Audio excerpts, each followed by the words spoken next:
announces the World Championship of Online Poker. $2.1 million. More than 10,000 players. 33 events this year. And for the first time, $1 million score. WCOOP 2009, what a Over year. $2.2 million for first, that's The insane. taxi driver who satellited in takes home $1 million. Crown up guy is the world This kid is champion. 1 to 1. Sean Deeb consistently crushing WCOOP. What a lineup. Adrenaline 7105 titles in 1 series. And it's PT Fisherman who reels in the main event trophy. In its 20th year, WCOOP is bigger than ever and remains the title that every online player wants to win.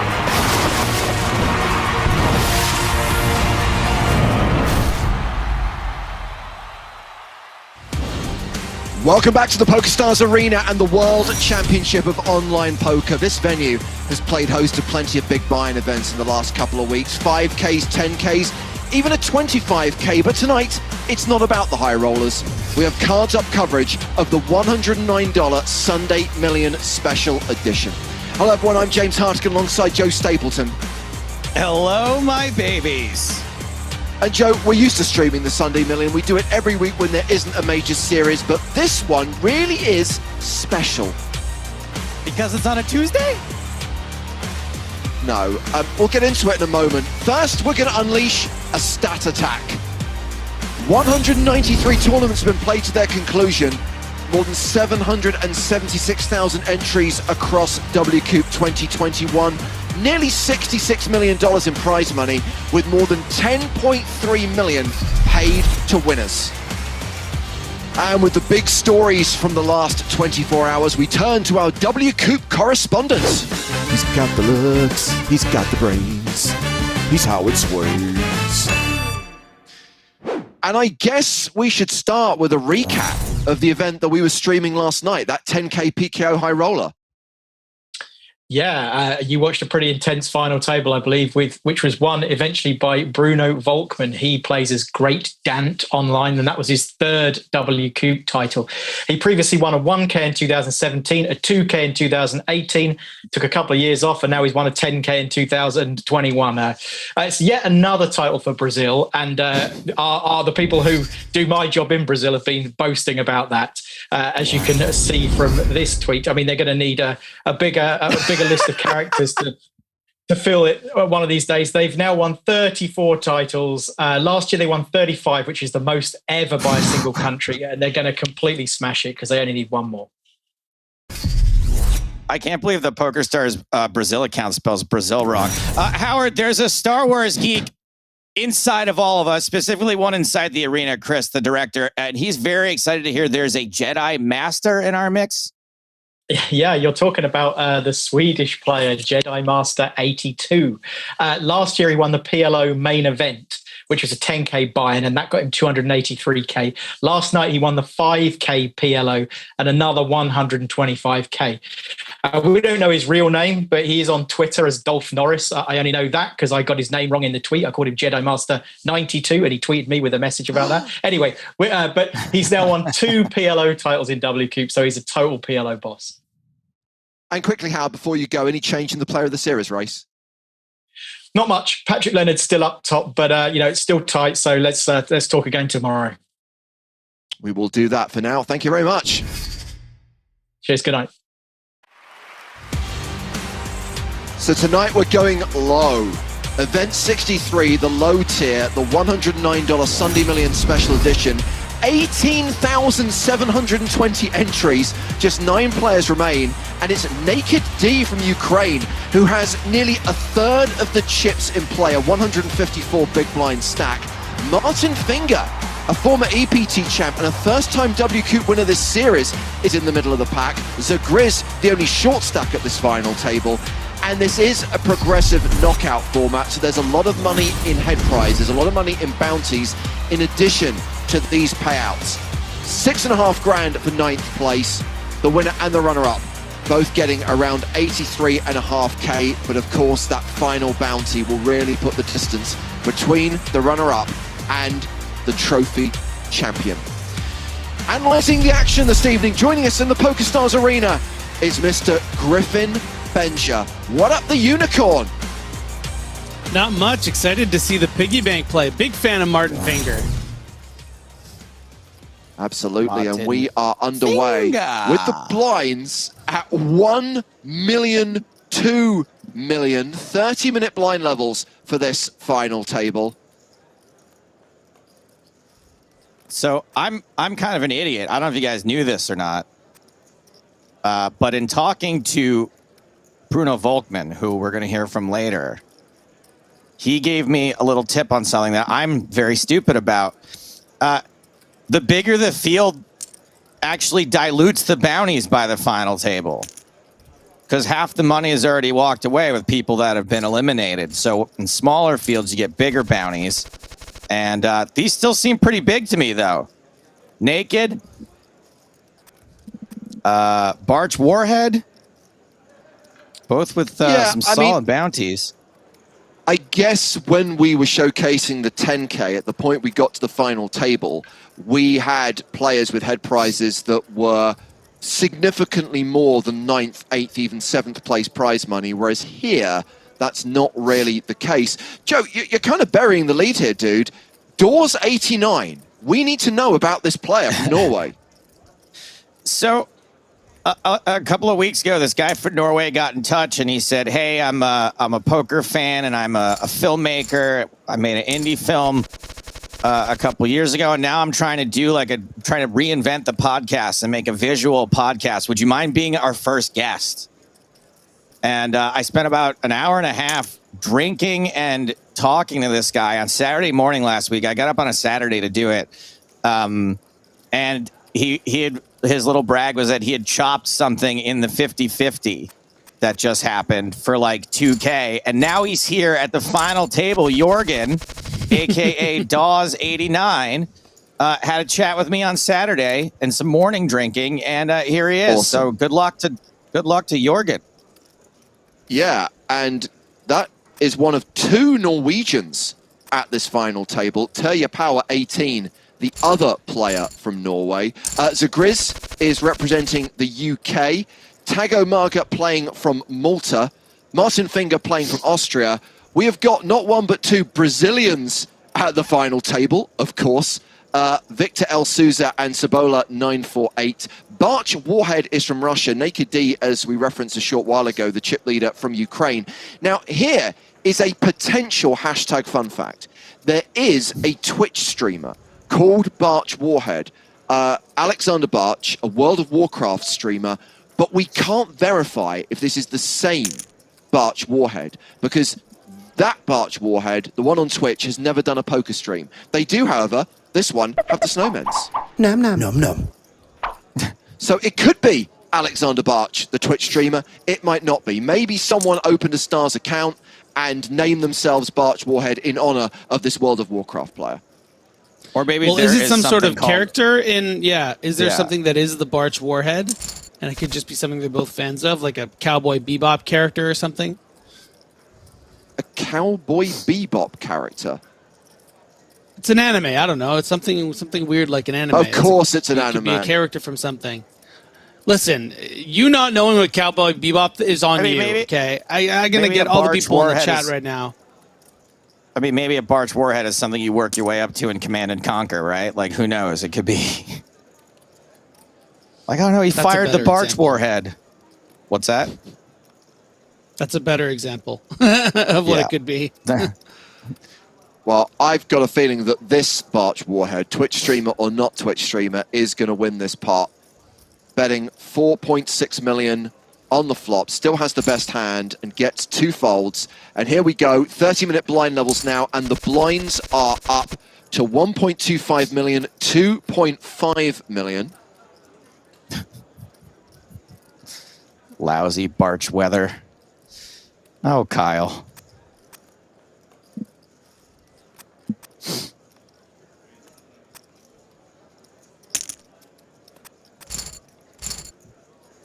I'm feeling As we established yesterday. Oh, yeah. Yeah, just a warning shot, Joe. All I would say to Nash747 is if you're watching yesterday's stream, you will know that I was schooling Maria Ho in films pre-1990, which it seems is her kind of like cutoff point. So we all have our knowledge areas and we all have our blind spots. Forgive me for knowing literally nothing about anime, but if you test me on cinema of any decade, I will crush you. Films pre. Well, you know, in a way, anime trash. is Okay. cinema. All I mean, right. if it's a film and it goes in theaters, it's technically cinema. I mean, Oh, Joe's decided to apply the ban hammer. I got a hair trigger today, guys. I don't know what it is. I'm not suffering fools today. The first ban was someone saying, look, someone was saying, oh, like nobody's ever tried a visual podcast before. I don't like haters, guys. I don't like people who just hate on stuff for no reason. Why would you try to discourage people? Chill out. You banned. So Good job, by the way, Dawes. Souza. I saw your shove. Yeah. Victor Speaking of opening with shoves, ace-3 on the button. Tago Maga, good opportunity to pick up some chips here against the steal from Victor Lezauza. Would you mind saying Tago Maja? Just for me. What did I say? Tago Maga? Yeah, no, yeah, exactly. Just hit the soft G on that. That's just a personal favor to me. So Naked, the chip leader, with ace-king opening, and Cebola, one of the two Brazilians at this final table, with pocket sevens. James, you have to pronounce the name correctly. It's Naked. Yeah, there's no D. It's a naked and then a smiley emoji. You know emojis, right? Yes, Griffin, I know emojis. I may not know anime, but I know emojis. We have gone three-way to the flop, and top pair, top kicker for Naked. Is it only an emoji if it turns into the actual, like, yellow little I think so, yeah. picture thing? Don't What? know. We're allowed to and talk about ultimately, emojis. don't care.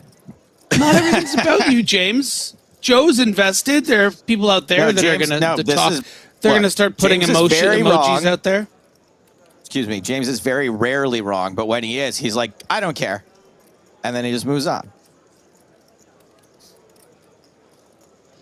Sevens out the An way. emoji and an emoticon. Mm-hmm. Well, I don't see how Barch Warhead could possibly win this. Top pair, nut flush draw.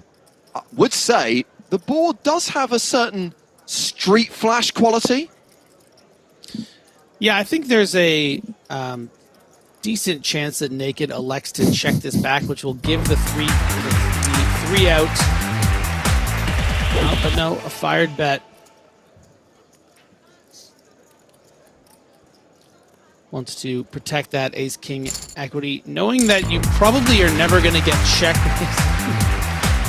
raise there when you have the nut Was that blocker. one yours finally kicking in? Sorry, Griffin. This was Okay. all worked Just out trying to ahead do of my time. job.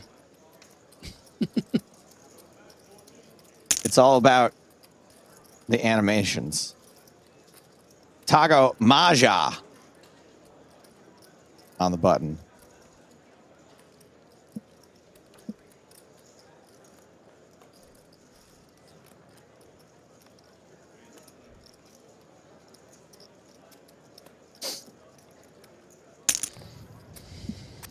Ooh.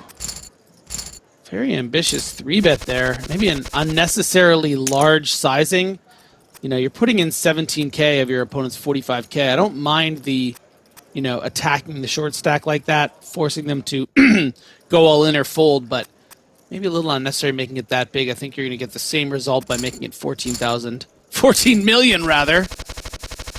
14,000 would be cool. Millions. Okay, we've got King, Queen of Strawberries here, and we've got Ace, King of Spades for Terya Power on the button. Griffin, all I'm going to say is don't ruin this by ruining it for me. What I like about this particular event, this 109, is we're going to see some different play than we're used to. And I, for one, encourage that because it makes me feel better about myself. Griffin's going to say the right way to do things. I guess that's okay. But I like to see the creativity. So no Of the suggestions non-high on smaller sizing, and that's fair.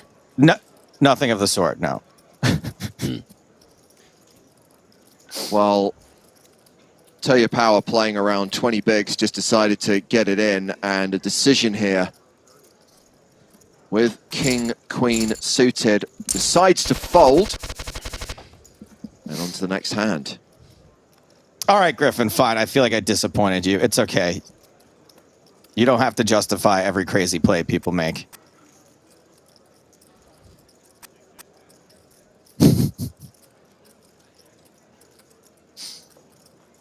Oh, nah.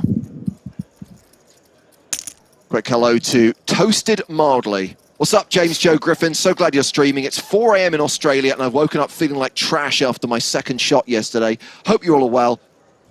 You too, chat. Means the audience. Wow. Everyone out there watching. What a lightweight, eh, Joe? 2 shots and the guy's out like a light. Congrats on your second shot. I remember feeling really great, you know, a little under the weather that day, but really great emotionally and mentally. Cool. Welcome.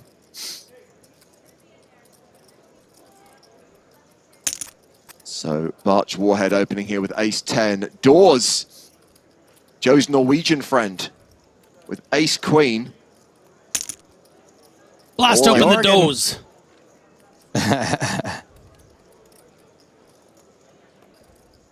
And what's the bounty worth? $1,200. This kind of seems like a lot to call with ace-10 here, Griffin.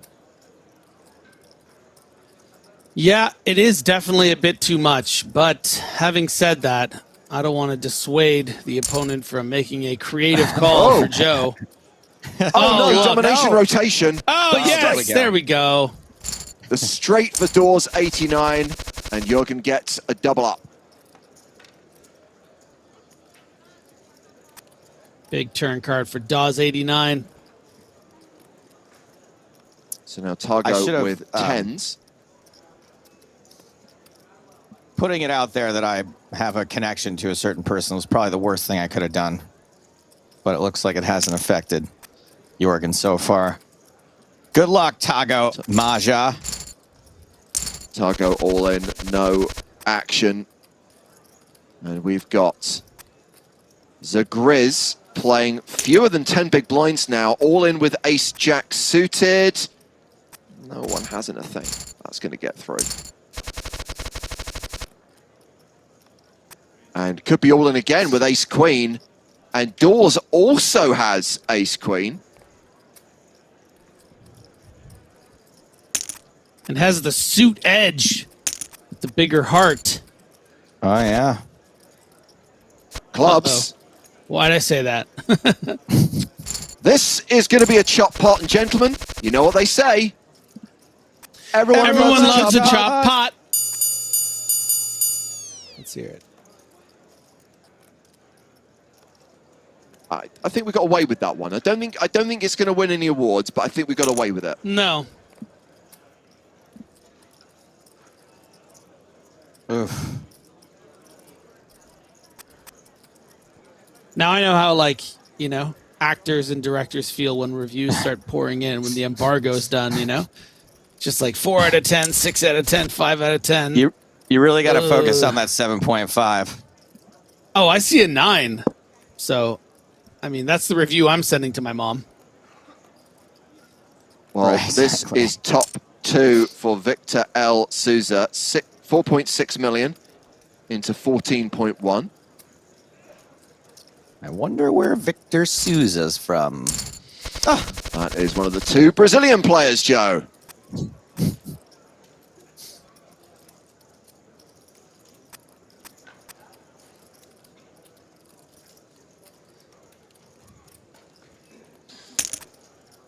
And we've got Sabola opening here with ace-8. Tell Your Power with pocket 5s.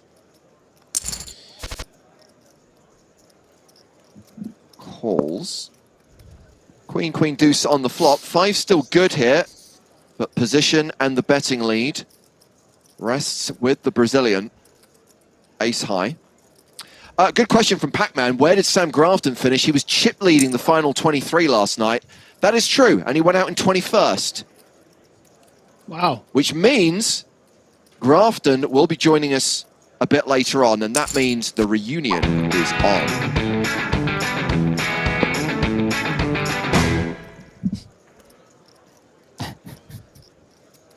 I want to hear the rest of that song. Yeah. That's it. Just I on want to loop. know when the vocals kick in.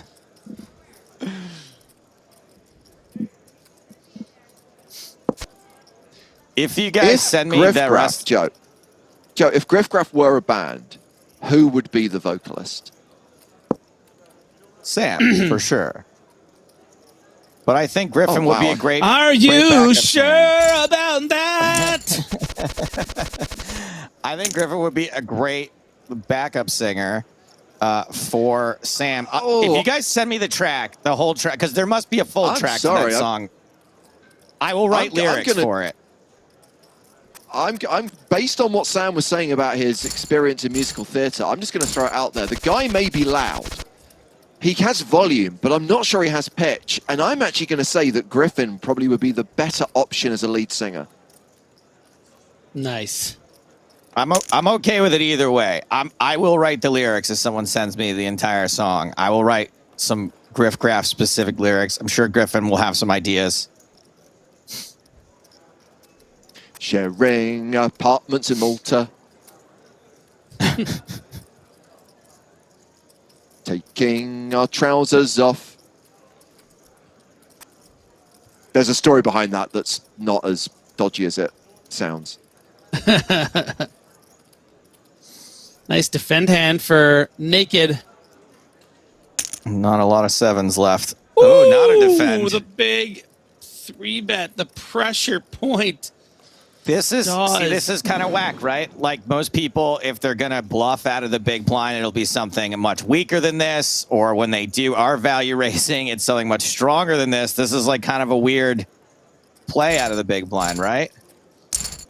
Yeah, but it just freezes up all those, medium, strong, early position sort of fringe opens, You're even sitting there with ace-queen. I mean, you have to convince yourself that Naked's making a move because you're way behind all of the value range. All of those big hands that are going to 3-bet call off over 30 big blinds there are all, ace, king, jacks plus.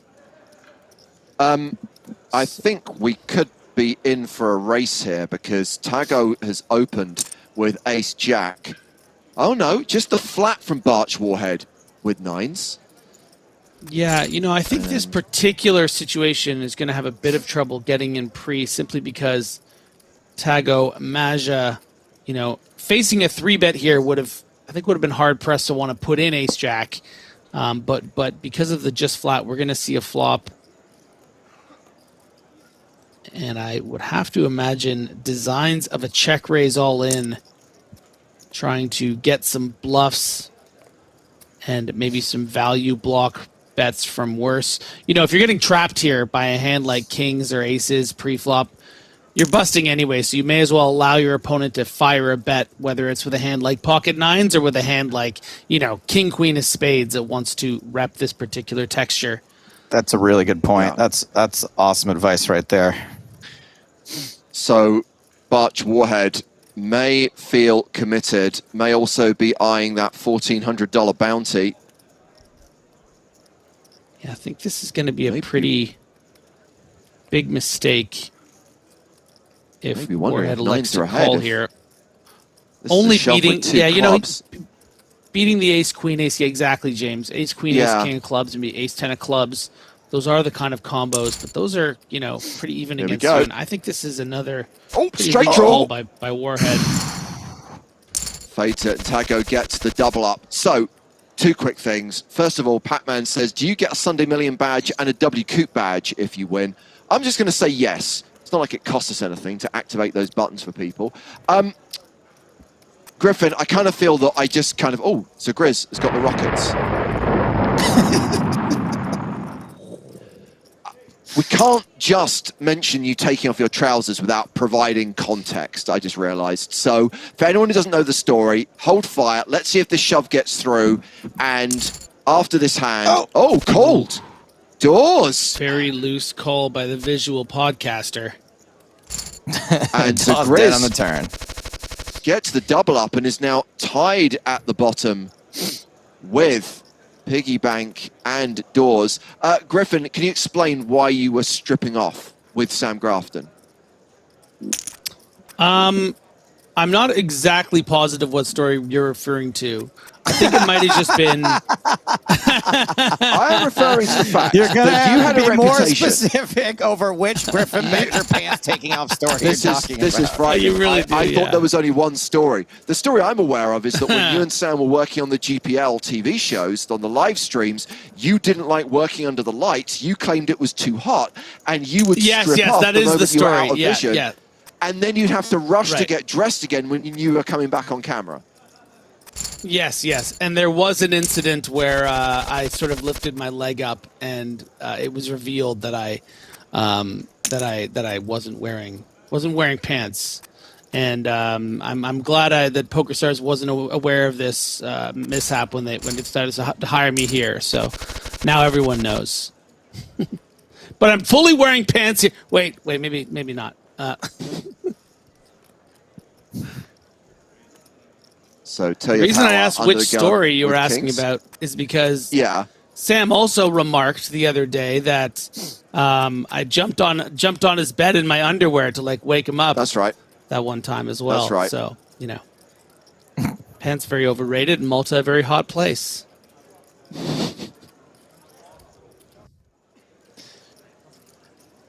Warhead taking some pause here, and we've seen a lot of Oh, boy. aggressive action. Yeah, this might be trouble, and we've seen a bit of a half implosion from the Warhead, but might go all the way with this other 61,000. Started the day with just under 200K.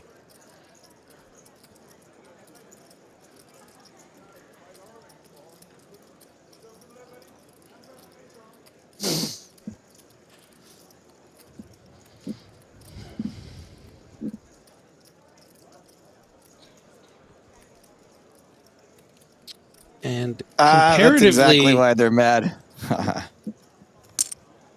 comparatively quite a large bounty to the average one on the table. Sort of a top 3 bounty here, and that might be part of why Warhead would be willing to just get all the money in here, even though you're not going to want to see your opponent happy to get it in, having raised under the gun. This could come off as just a straight shove, but nice, playing it safer. That might save a full double. Well, look at the equities now. Tell your power, practically a 98% favorite. Aren't you not allowed to discuss the hand that you have? Because Turja Power 18 has a Pocket Kings avatar. It would be a bit of a tell if every time they had kings, they changed their avatar. You better bet here, Turja Power. Earlier on the final table, we saw a very tight blind-on-blind fold from Turja, and I think there is a small possibility that Turja would be real nitty and check it back, but does go for the bet. And I think with just the way that everything's been going for Barch Warhead, I don't see the discipline being there to find a fold with as strong as top pair. Wow. And Barch Warhead came into this final table second in chips, has now dropped down to third. Turja Power sits in second place behind the chip leader, who has just opened with 4s. Meanwhile, Victor has queens. I love how deep this table is.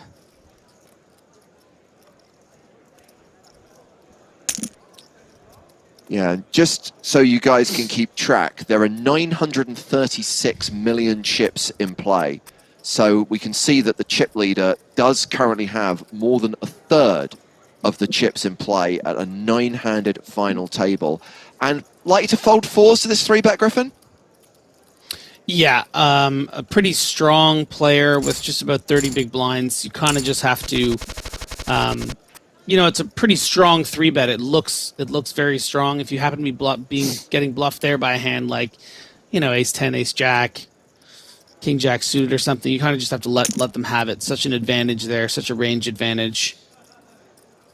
And you don't want to get in the mistake of being like, oh, I have 370K, I may as well peel one off. Also a very small bounty for Victor. So that's something to consider as well. 370K. Did I say 370K? Man. Yeah. But you just forgot 1K, that's all.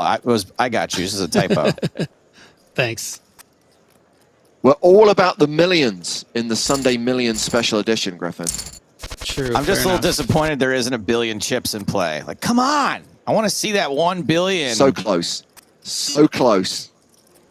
Oh my gosh, how close are we? Because he almost has 500 million. Naked. Again, just to reiterate, 936 million chips in play. Like I just said. In one ear, out the other. Naked, raising small to big, putting the pressure on Martin Finger. Well, Finger's going to know how to play this. Calls. And let's call, it's I a guess. pair of nines for Naked. Go ahead, Griffin. It's okay. I can see the wheels turning. Well, we have a very established pro in this hand, which is going to make my analysis a bit different. I like the way Naked is playing this hand so far. You know, playing it as a near 4x preflop. I think that's actually maybe the best way to do it against piggy bank with all your sort of not good hand range.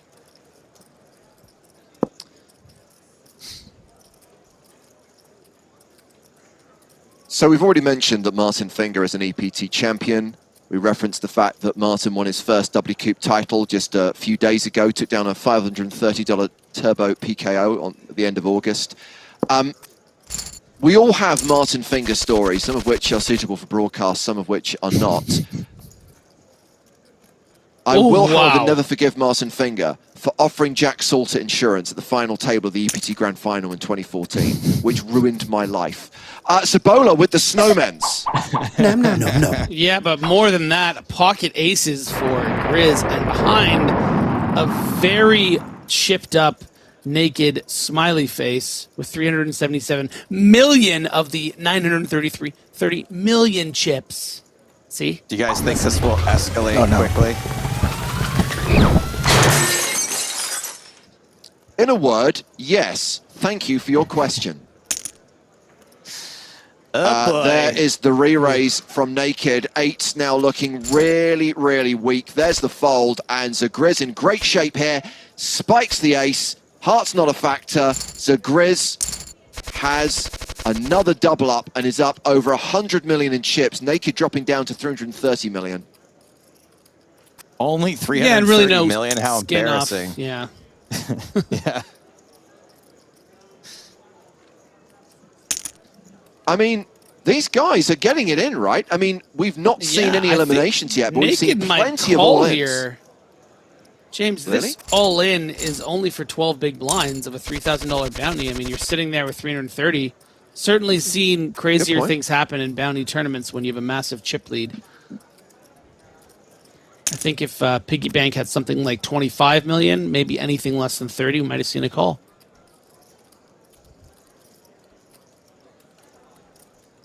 I think it's a lot easier to see it and think, oh, but that's just a bad decision because he has queens, but, you know, going to have ace-jack sometimes.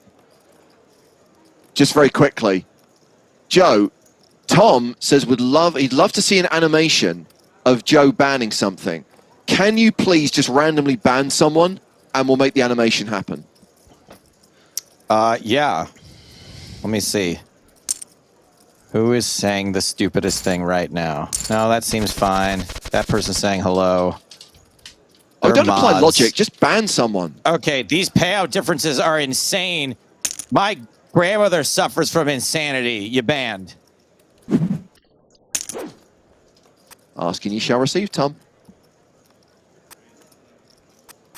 That's really too Sorry, bad. that was, I wasn't logged in, and I was going to write stupidest thing right now.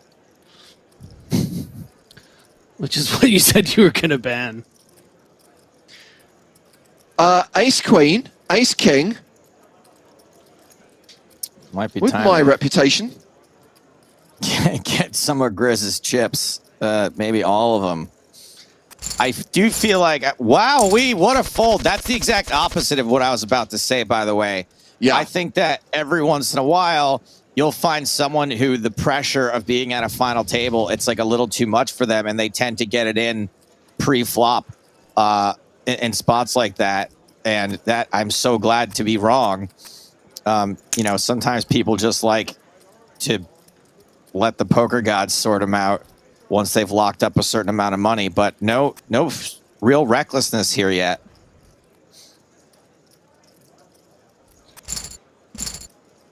Raise and take it for Victor L. Souza. How many pocket queens have been dealt in the first 30 minutes of play?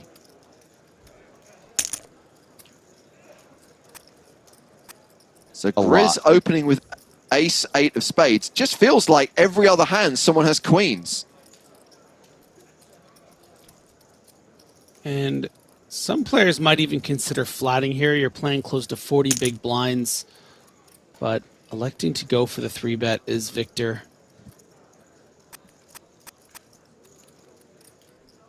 And Zagriz out of position with not a great ace. Lets it go.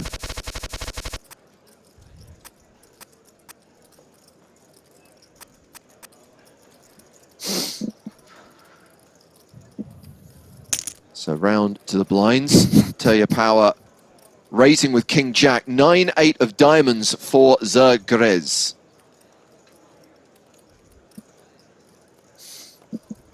God, it's so tempting, but that's a big piece of your stack. I think with 40 Okay. big blinds, it's okay to call a 3x here with 9-8 of diamonds. Gonna flop pretty nicely sometimes. Gonna be in position. Has flopped a gut shot. Open-ended straight draw for Tell Your Power. Yeah, I think one of the few, pretty much the only straight draw that you can flop with this hand that I don't think is going to be in your best interest to always continue. You know, if you got that 6-7 flop or even the 10 jack, I think you're going to be happier about calling a bet. Mm-hmm. But with 10 queen, you know, I mean, your opponent could have ace king. And you're drawing to that, you know, gutter, but you're getting a decent price. Less than 30% does this peel off. You can get a diamond on the turn sometimes. If Tell Your Power bets again at this point, 9-8 of diamonds feels like it's lost a lot of its value now, and this feels like a fold. That's very generous to say it's lost a lot of its value. Instead But of saying interestingly, there is... Tell Your Power does not bet again, checks it to Zagriz, and the danger here is now Zagriz, realizing the hand has now no value, decides to get trigger happy. Yeah, I think Turja Power doesn't want to fall in a trap of, you know, betting again and just, you know, never getting a fold from a queen, rarely getting a fold from a 10. Not expecting a lot of hands like 8-9 to be in this hand. This is kind of the bottom of Zagriz's range. Also, some of those, you know, does call with that price at 3-1. Double paired board now, and the king kicker is playing. Zagriz decided to bluff the turn. Zagriz decides to check back on the river and loses a 50 million chip pot as the blinds go up to 1.5 million at 3 million. We are starting to see a few shallower stacks now at this final table, and there is one of them. Martin Finger all in with ace king. Targo with ace king as well. Oh, we're going to get to sing again. Are we? Oh. Are we, James? Oh, We are gonna Tago get gets this thing again, four but it's gonna flushed. be Martin is the best Martin. Martin Finger makes the spade flush and doubles up through Targo. Ugh.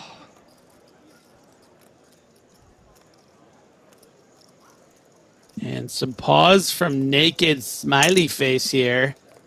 Woo! Power poker. Call this.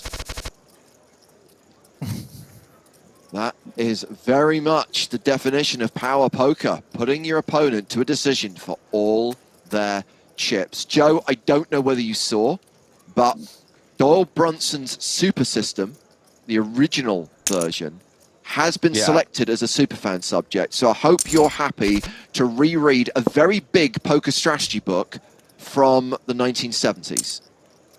Reread, lol. Reread.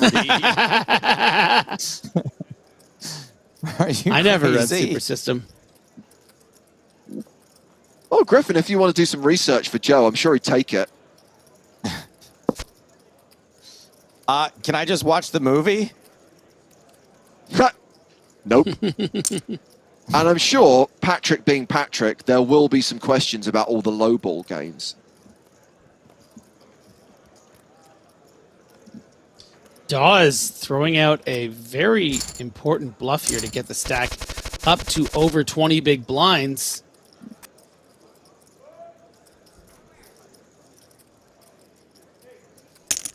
What if I got up on a Saturday to do a 90-minute interview with Dawes, he wins this, and then tells us, nah. That would be disappointing. What about being interviewed for the win? Yeah. Yeah. He's just like, nah, I don't think so. I was going to say Barch has not got off to the best start at this final table. Came into play second in chips, currently 5th on the leaderboard. Likely to win this pot, though.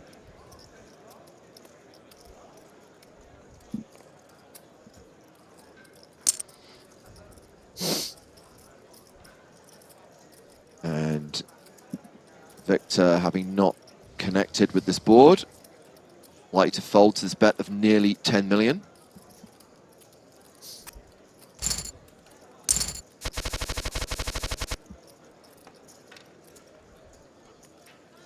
And it's ace-9 suited for Targo. Actually an opportunity where, you know, it would happen to get through, but I think it's a notch or two too low to shove here with ace-9 suited. I think you want to wait for something like ace-jack, maybe ace-10 suited. Oh, hello. What stack size do you think can you open it up to ace-9 suited? Like, does it ever, if you're at like 13 big blinds? I mean, he was at 13 big blinds though. Okay, so 9, or is it just never from that position? Yeah, I would say like anything under 10, you should probably go for it. Okay. Well, we've got kings for Dawes 89. The chip leader opening with 5-3 of clubs. Ooh, just a flat. And look at this, Dawes just flats. Don't fall for it, Sabonis. No. You have such a bright future, kid. Oh, no. Oh. Shoves with a king-queen. Gets caught by kings. Oh, boy. Does have the straight draw. But no, kings hold, and we have our first KO of the final table. Sabola dispatched in 9th place, cashing for just shy of $8,000 in prize money, and Dawes 89 up over 120 million in chips. Yeah, I think that's a pretty significant mistake from Sabola. I don't think Dawes has any sort of like, you know, range of let's just see a flop. He's not flatting with ace-10 suited and folding to a shove. I think that's a trap there so often, and maybe a little just matter of a bit of inexperience from Sabola. You know, I think it's one of those situations where I think Sabola was half right. Targo shoving for 10 big blinds with ace-5. Tell your power with ace-king. It's time to go, I think. And this is not looking good. Targo drawing dead on the turn. We get another KO.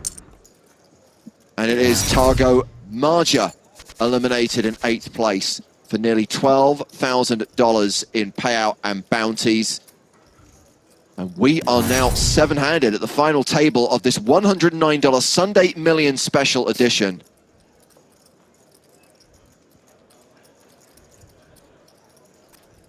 That hand was rigged. Tago Maga should have won. Rigged. Stop the count.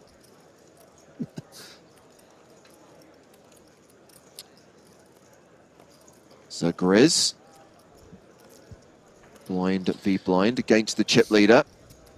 Yeah, not an envious position with the ace deuce. I know it seems really, really tight, but when you're against a very active, very aggressive chip leader, you know, you limp, they're going to raise everything. You can't shove, it's too many chips. I mean, tell you what, guys, there are plenty of setup hands at this FT. Doors opening with ace queen. Crank, James. And Victor L. Souza all in with ace king. Yeah, don't think we're ever going to That get a fold call from from Dawes. Easy Dawes it. Nice. King 3 button open from Naked. Martin Finger, 8-7 offsuit in the small blind. And the fold from Doors as well.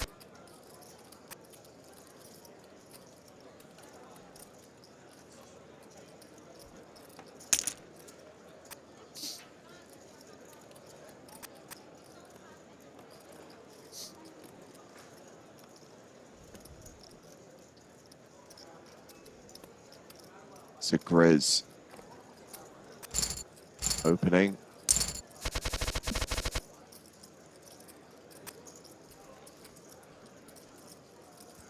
And still got 22 minutes at this blind level. And we've got rid of all of the super short stacks now.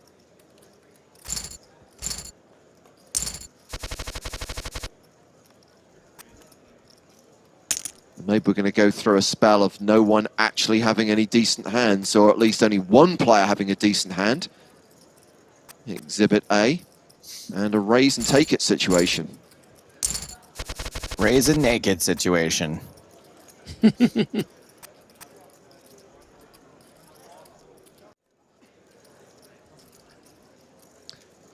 Could be a nice opportunity for Grizz to shove in against this open. It's about 25 big blinds, probably the most amount of chips you want to find yourself reshoving against an open with a small pair, but we have seen some flats on this table in these kind of situations, but Grizz does go for it.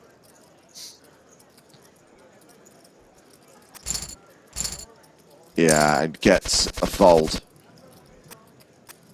Still pretty impressed at the relatively disciplined folds we're seeing, other than that one punt with King Queen. I would expect a little bit more of this, so cool that folks are, you know, still playing kind of in line.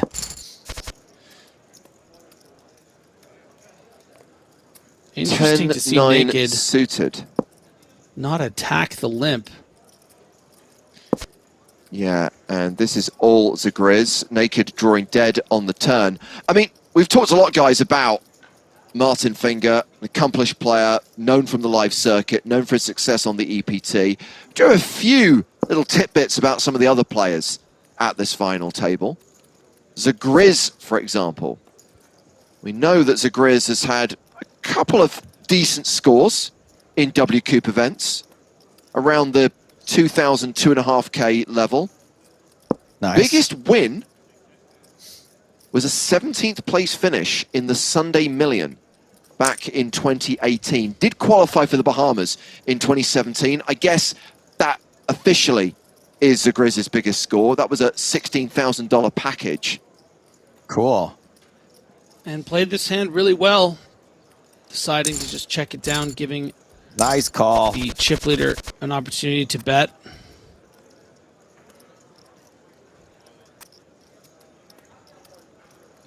Yeah, we got to watch Zergriz a little bit yesterday during the breaks because he was at Grafton's table. And I remember from what I saw there, some decent play. So I'm not surprised Zergriz is still alive and kicking at the final.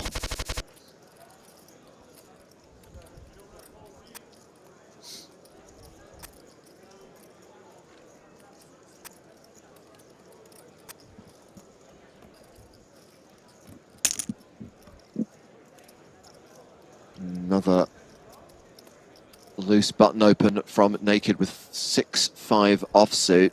Martin Finger, 0 piggy bank, ace-7. Lets it go, and Dawes folds the big blind. Oh, 2 players with ace-king. I'm not saying anything. Not saying anything. I mean, there's a couple other hands that are going to lose some money here. Of course, we've got Barch Warhead with 9s and the flat from Terje Power with Jack-10 of diamonds.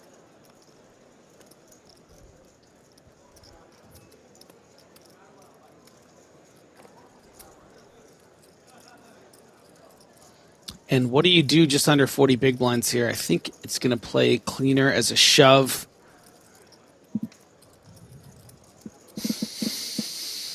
If we do see a 3-bet, it'll have to be in the range of 30 million. 20 million. Oh, what do you boy. do now for your Small doors? slide. Seriously. I got to tell you, I'd fold.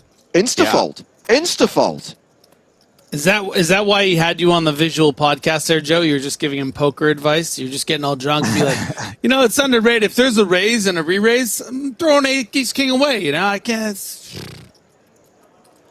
I just think that ace-king offsuit is like a hot tub. You don't want to be the 4th guy in.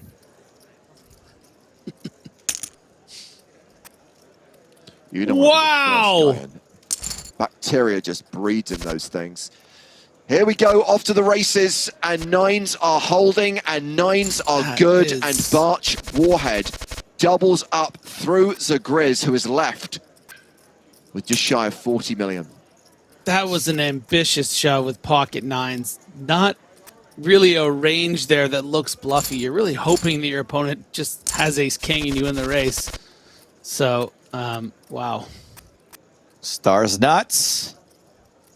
Coming through in a big way. Stars nuts.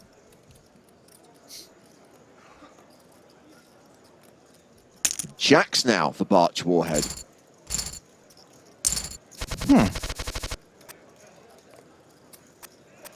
That is one way to play jacks. That is one of the 3 ways to play jacks. It's to shove 50 bigs into 40 bigs. Oh, boy.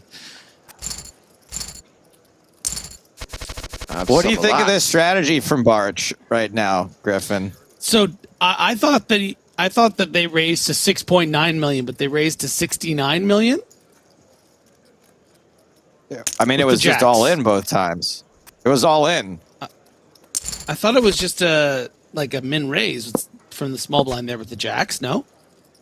Oh, I mean, one of us saw it wrong. Street flash potential here. I said there is some street flash potential here. Oh, You sorry. gotta play the thing. Oh, it's too late now. It's too late, Joe. Don't bother. What are you doing? I'm not used to having to take the cue from James. I'm used to him saying it and him doing it. That's my fault, though. Why can't James do it? The It's not working. The workflow has changed. I've got a broken button.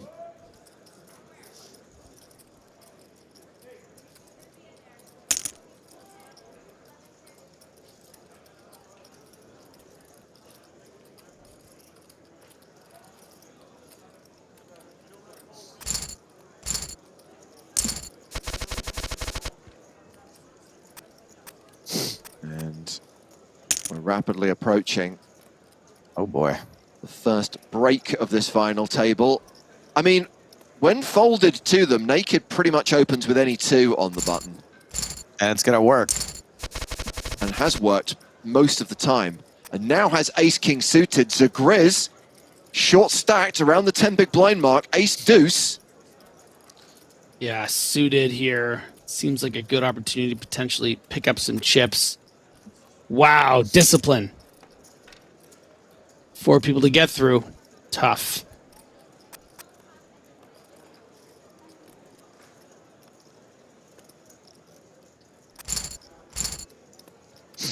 And Naked increases their chip lead as the level reaches its end, and we go on break. A break for the players and a break for Griffin, as Joe and I speak to the winner of last night's 10K PKO High Roller.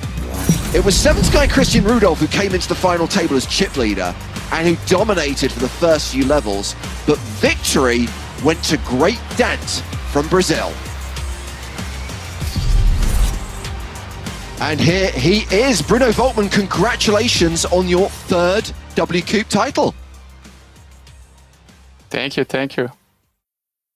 Now, I don't want to be vulgar, but we have to talk about the money.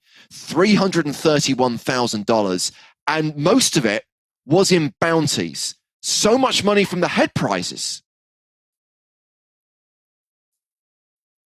Yes, this happens with short fields. So if we play large fields, the bounties are not so large. So the high stakes makes it sweeter with that type of bounties.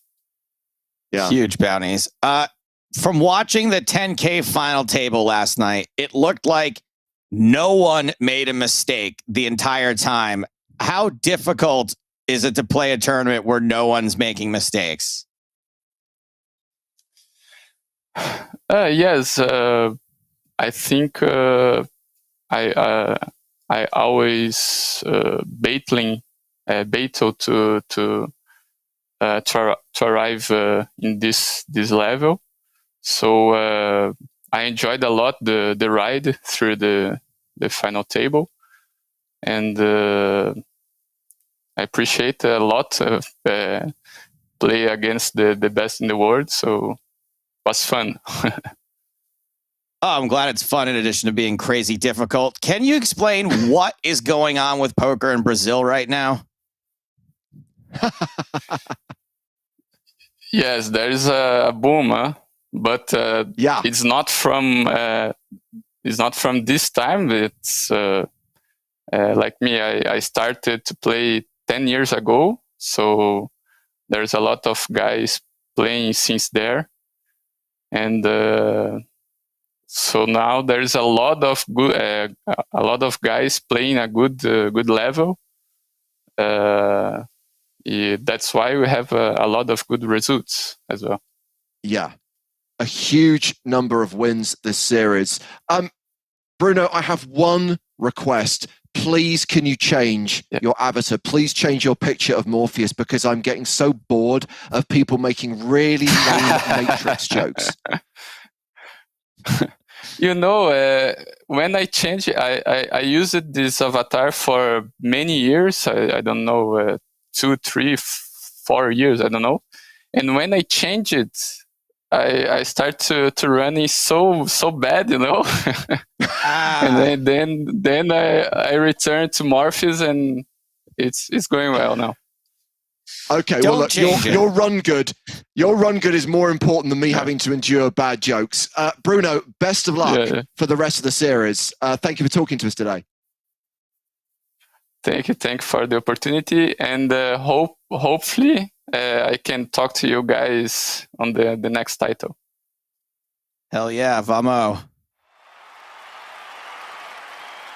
Bruno Volkmann winning the 34th WCOOP trophy for Brazil in this 2021 series, and there is chance for another win for Brazil tonight in the low version of event 63, which we're covering this evening.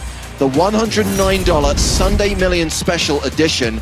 Victor L. Souza is in the hunt. Currently ranked 5th in chips, it is Naked from Ukraine, who has the dominant chip lead. More than a third of the chips in play, 117 bigs. We haven't got a shorty, so Grizz just 10 big blinds. And a reminder of what they're playing for. Next player out, close to 13k plus bounties. Of course, the head prizes make a huge difference, this being a progressive knockout event. Let's get back to the final table, and let me leave you in the company of Griffin Benja and Joe Stapleton. Hello, my babies, and welcome back to the final table. A couple of soy boys here, Joe Stapleton and Griffin Benja, calling the action. Naked, still way out in front, over 100 and big this blinds. is actually going to be, I was going to say it was going to be a lot of trouble for Piggy Bank, because it would have represented a very good opportunity to shove on a naked open, which I think would have come here. At the hijack, we've seen as weak as 5-3 suited being opened. But a very uncharacteristic 2.5x under the gun from Turge Power. I think this is a bit too aggressive. Maybe a little bit of confidence, having gained some chips from that King-Jack hand, but Victor is not going to go quietly with these Joe and Jameses in the small blind.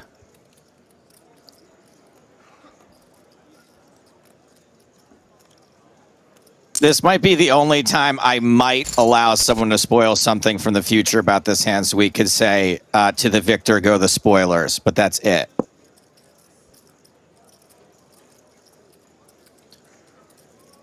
Jack's the way out in front. Gut shot For a flat here, which I think is fine against what would otherwise have been a much stronger under the gun range. Victor doesn't know that Turge Power has such a bottom range kind of hand in this spot.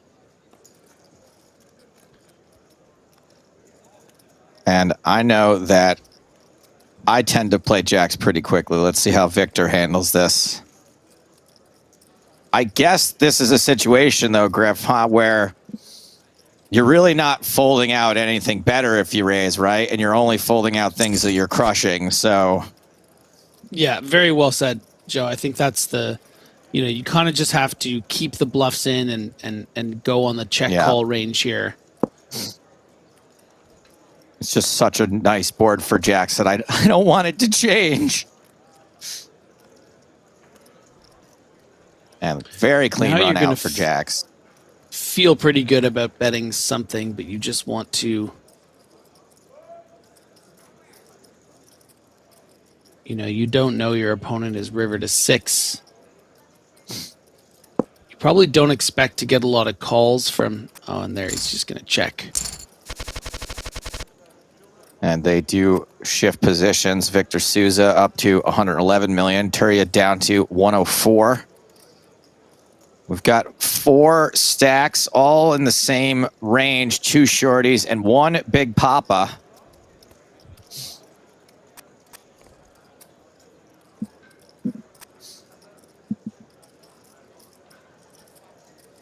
Action folds around with the blinds. Barch Warhead from Russia. In the small. It's just a quick little raise and take it. I think that's the same size that Warhead used with the jacks earlier, man. I feel like I'm going crazy. 69 from the small. Okay, so I just saw an all in, even though it wasn't. That's totally. I want the chat to, if they can remember, what did Birch Warhead do from the small blind with pocket jack? Oh, okay. Yeah, the only person that chimed in was on your side about it, so it must have just been me. Barch, I think it was just folded so quickly here from the big blind that.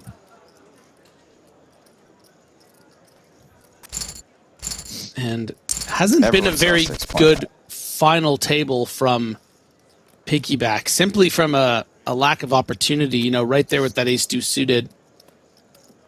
Getting that 3-bet from the ace-jack. I mean, ace-jack isn't the best hand against an under-the-gun range, but Warhead thought that it would get through, and it did.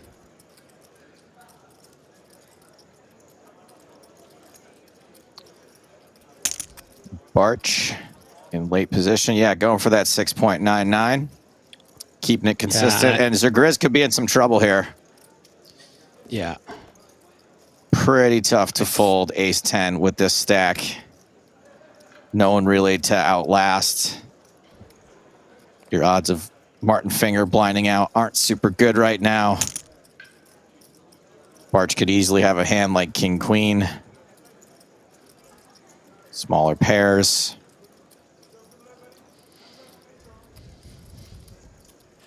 And Naked, I think, getting a little too optimistic here about picking up a bounty. Yep, there's the fold. Easy call for the kings. And it's an ace on the flop. No king on the river. Double up for Zergriz.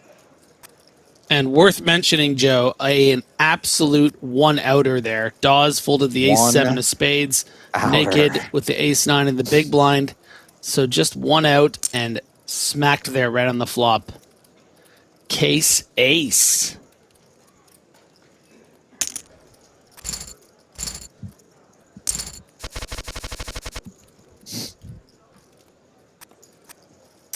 Barch Warhead did not need to know that.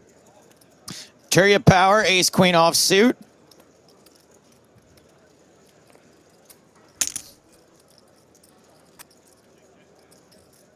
It's likely to, well, Naked likes to play.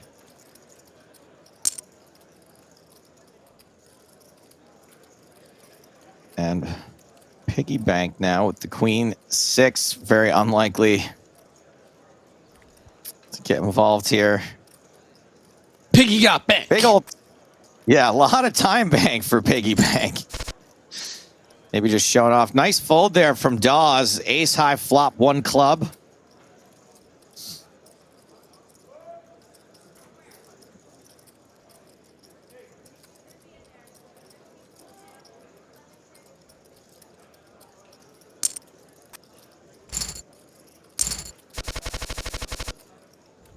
Don't shoot on the flop.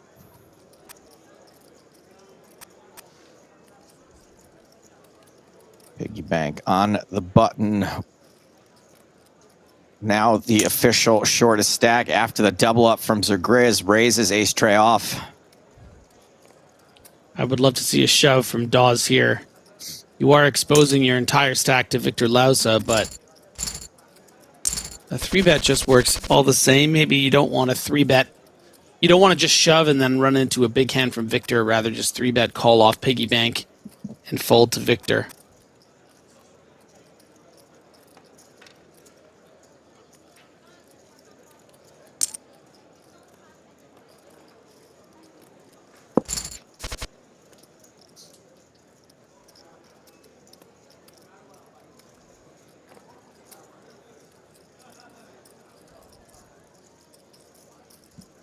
Players misses flop. King high doing just fine.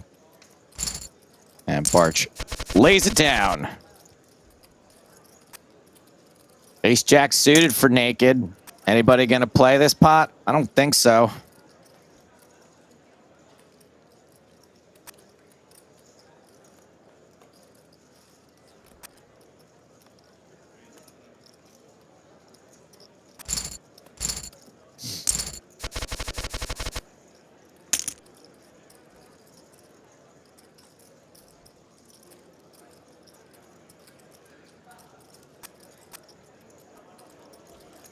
Another raise from Naked.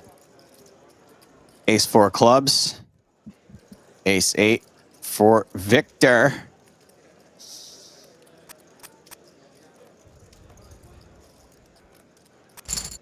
And that raise is going to get through.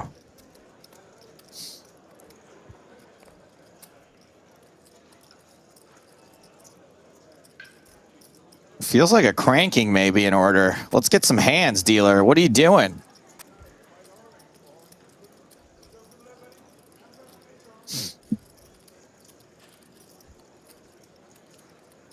So Grizz, 55 million. Ace 9 into the chip leader. Goes for it. Man, that would definitely be sweating that. Naked shown the ability to call it off, trying to win bounties.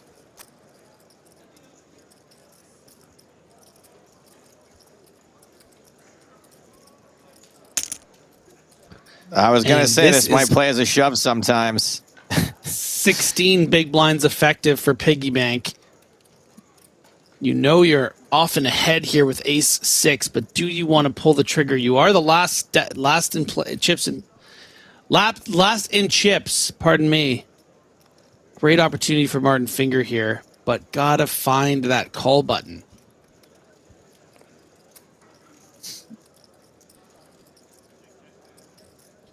Do you really want to lay it all on the line with ace 6? It's not like you have 8 big blinds. And makes the unfortunate fold. Won't like seeing that in half an hour. Wow. I mean, you probably are not as upset if it's like king queen, right? But king 6 specifically, No, you're just but like king 6 specifically is brutal. Yeah. Even if you're up against like, you know, ace 3, ace 4, you see it and you're like, standard, like that's annoying, but gonna chop so Right. often. Ace 6, king 6, like that's the literal best case scenario. Yeah. What if you could pick your opponent's hand? What would you want them to have? 6x. Yeah, king 6 off. Yeah, you know, you don't even want them to have 6, 7 off, which can make straights. It's the Right. queen 6, king 6, jack 6.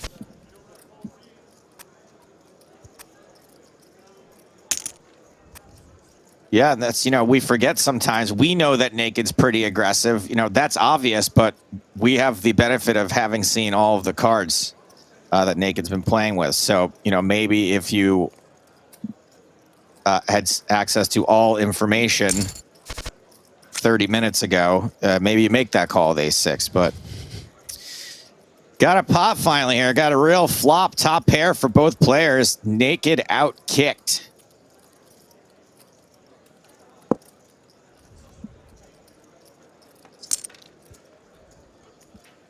But not checking. No, you want to get value from those 9Xs, straight draws. But bench does have the best of it. What a turn card for naked. Up and down, flush draw. Nearly 50-50 now. All right, maybe not that close to 50-50, but 40% equity is a lot. That's the 10 on the river. That's the straight. What a sick run out for Barch Warhead. Oh, boy. Oh, boy.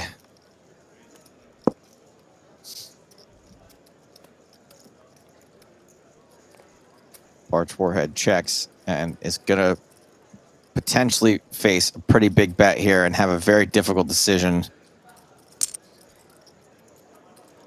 Not that big of a bet. Not that difficult a decision. Is this like a And a shrug real call, milky right? bet. Jeff? Yeah, Right, it's for this you know, 8-9? it's targeting those like kind of maybe 10x hands that would have called on the flop. Might want to call on the river. Oh no, piggy bank. Not Definitely this big time, trouble piggy here. bank. Fold when dominating. Probably going to get it in when dominated.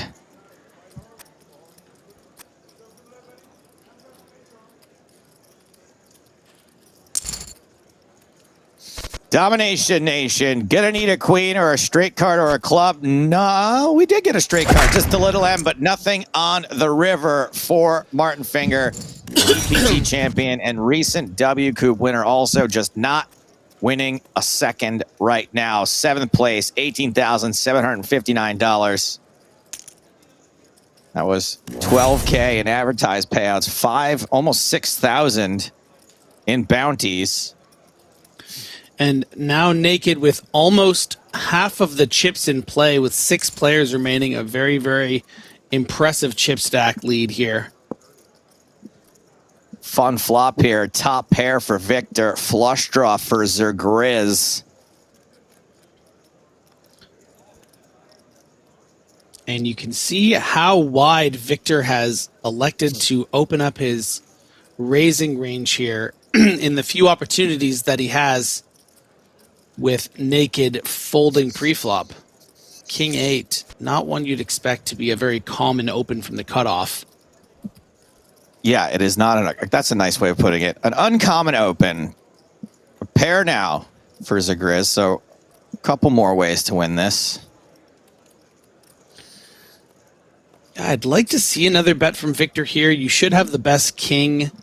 Hard for your opponent to have a better hand. Would have probably check raised the flop with something like Queen Jack or 9-10, King 9.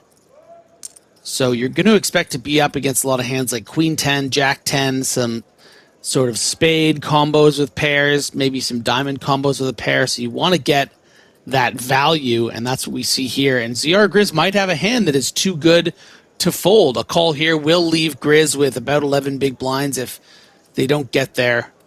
You've picked up that pair along with that 3 high flush draw. So what do? Do you call this or not? You just shove it.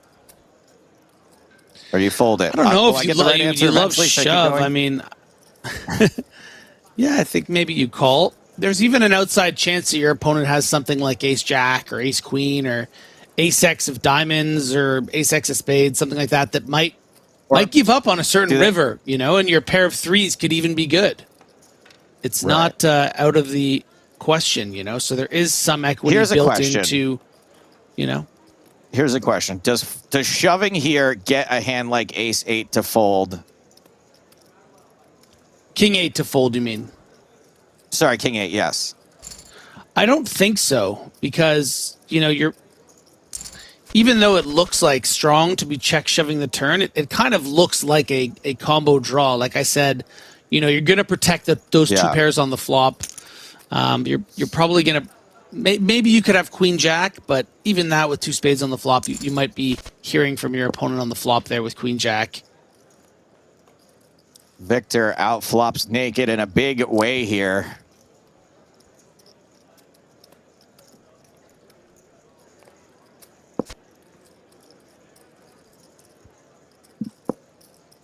I like this cheeky check back from Victor. You know, you don't want to find yourself getting check raised here by something like, obviously, better hands, but even by hands which are straight draws or flush draws, you don't want to have to be holding on with just queen jack with all of these other short stacks. I mean, this is chip lead on second and chips. So I think a real cheeky to check back this flop and now getting value from that ace queen high. One last chance to take naked to the outskirts of Value Town. I think naked should maybe have known better on the turn. You think your ace queen suited is so under-repped when you just call pre-flop, but the action of checking on the flop and then delay continuation bet often stinks of, you know, a value hand. Not a lot of bluffs would delay c-bet there, I don't think.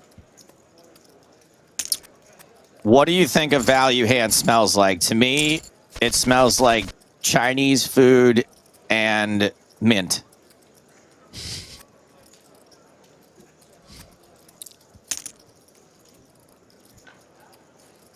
We got a raise on the button from naked.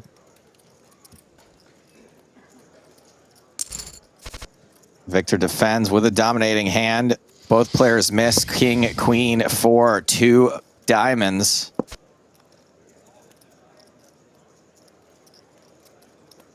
Insidium thinks a value hand reeks of basil. Tournier says it smells like money. It's pretty obvious, that one.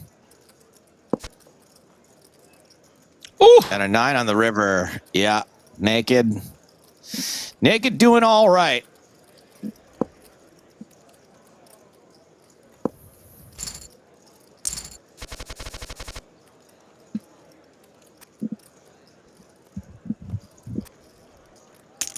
Naked over 410 million to start this hand.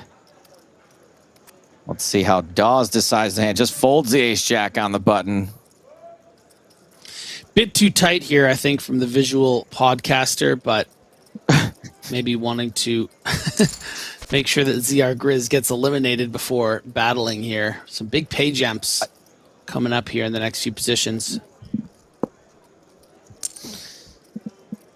Dawes also a filmmaker. Owns a production company in Norway that loosely translates to Rusty Nail Productions. Nice.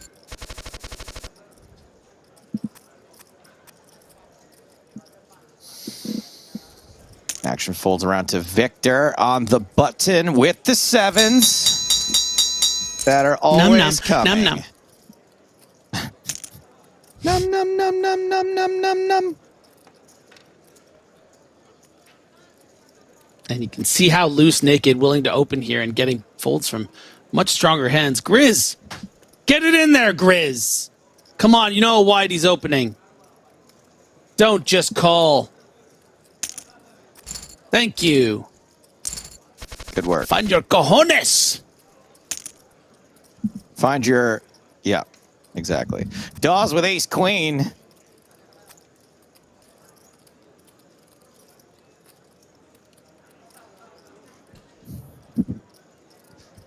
I don't think we'll be seeing Naked fold. But how out of line are they going to get here? Could just be a call. We Could know be that 24 Dawes- million. Oh my God. Come on, Dawes.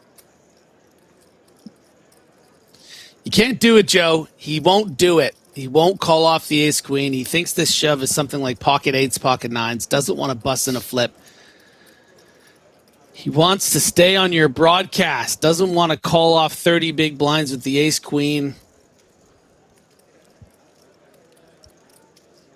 Doesn't want to open himself up to the poker gods, and Naked gets it through.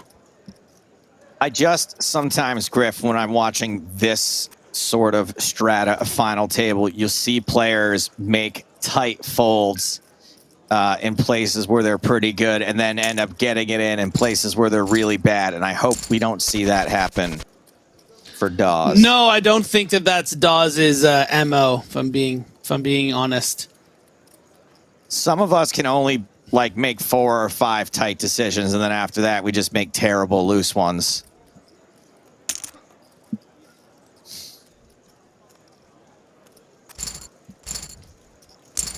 Another pot for Naked.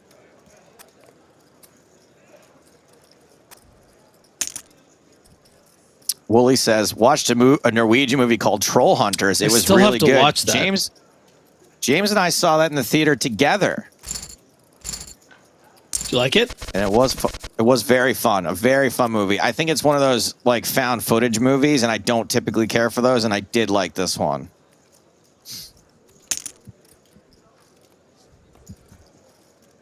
Victor making it 7 million on the button with King 9. Barch is out. We got a pocket pair for Turia, who flats out flopped by Victor. King out there.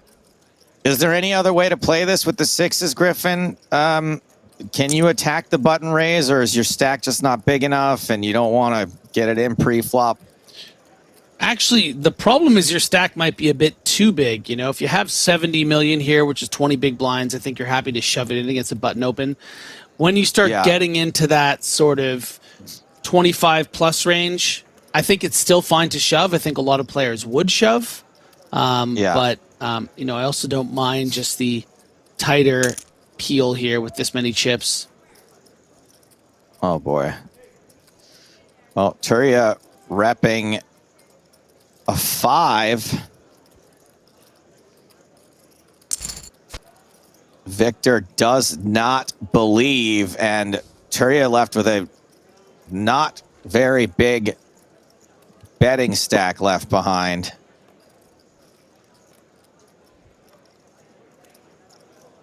Like a 1.25 stack to pot ratio. Oh, daddy-o! My goodness. This is Votation going to device. Be a shame.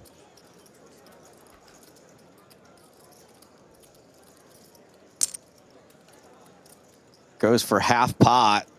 Victor is going to get off a little easy here. Or maybe folds, I don't know. What a great feeling this is, though, huh? Hitting this 6, if you're Turia. I mean, oh, baby, you're beating the 5s now, too. It's just so good.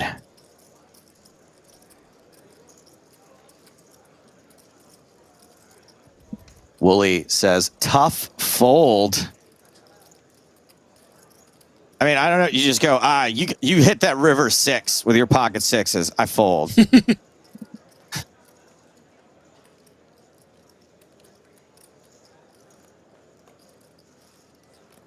think the problem is you're just sitting there with this king and thinking this doesn't really make sense. If he was bluffing on the flop, then wouldn't he just fully give up or maybe try again on the turn? Why the river? And wow, what a disciplined fold by Great Victor fold. El Souza. Vamo!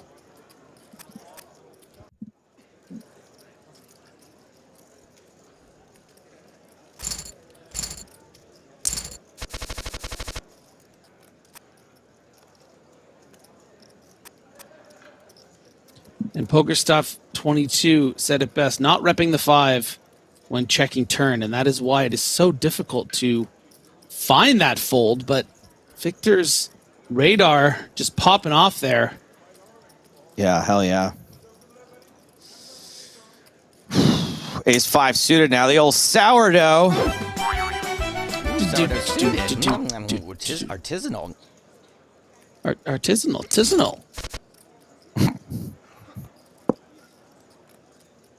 And not a stellar flop for Ace 5 when called in the big blind. Looks like we're going to get choppy if there's a showdown.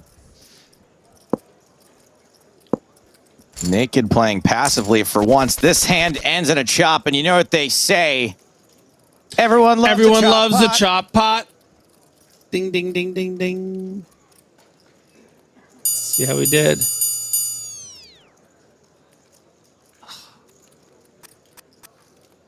I think Yeah, I just you were don't, in front I just of me don't again? think it's possible with how I can tell by how long it takes you guys to react to the things I'm saying that there's just no chance I'm ever going to be able to lead that song. I went quicker than normal and I was still late. How about that? It's Okay, it's Dawes might be in trouble here on 25 big blinds and is Yes, is big in time trouble. Joe. No, let's get visual podcasty with Dawes the 3 on the dominated. turn on the riv. Oh, do. no threes appear. There goes my friend Jorgen out in 6th place for $21,056. It was a fun little sweat, Jorgen. Congratulations. Congratulations. And Naked, let's focus on the positive now. Naked up to 540 million, more than half the chips in play. 5-handed. Luckily for Victor, Naked has whiffed this flop entirely. But giving his opponent some rope to maybe try to rep the turn. I don't think you can check again here on the turn. You want to protect against some hands that might be able to get there on the river, something like pocket 8s with a heart. So does protect it and gets a quick fold. So good discipline, I think, from Naked not to see that as an opening to start betting on the turn.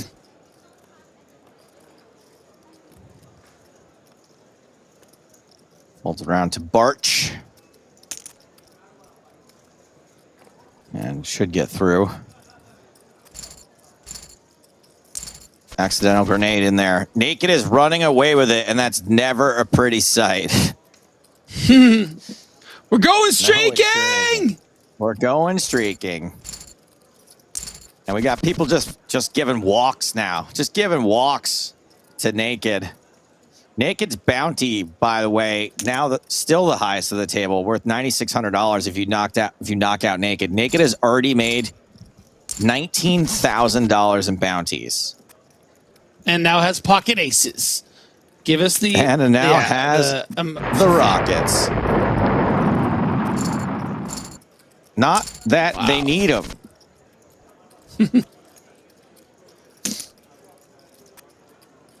Folks just giving up pots just because.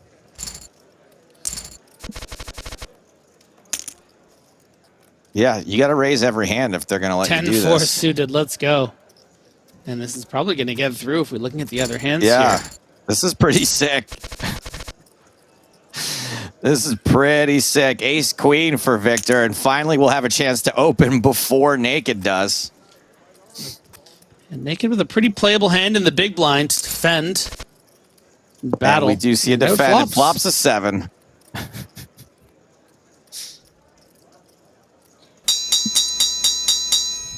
Yes, yes, yes. The requisite.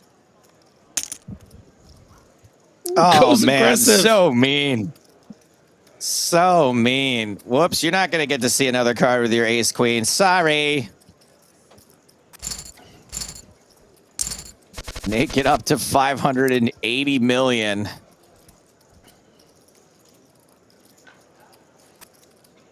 Joe, ask please Griffin what this remind him is not your dad, but he's gonna help you. Not gonna help you. Any response to that, Griffin?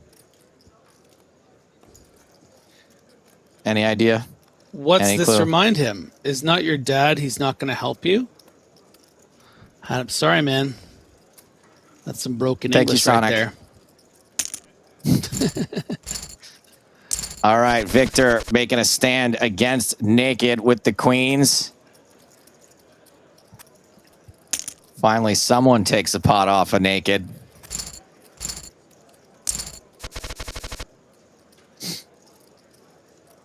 Ace 4 for Zergriz. Folds it. Gonna let Naked continue to aggressively attack and flop huge. Just give him the trophy. 2 pair. The ace of hearts interior his hand. 2 overcards. A backdoor straight could develop on the turn. This is a pretty, a spot we're not likely to see a fold. Now we've got a king. And I don't think Naked should slow down at all. Of course, we're likely to see a fold to this big bet. And Naked creeping up towards 600 million chips. King Deuce.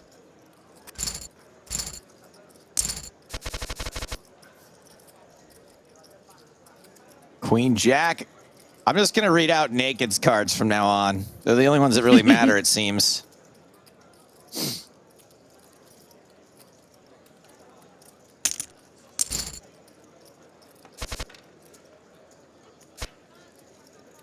And all in. And a call. All in. And the Queen Jack 630,000. holds. I mean, domination nation. Queen Jack against Queen 6. And bam.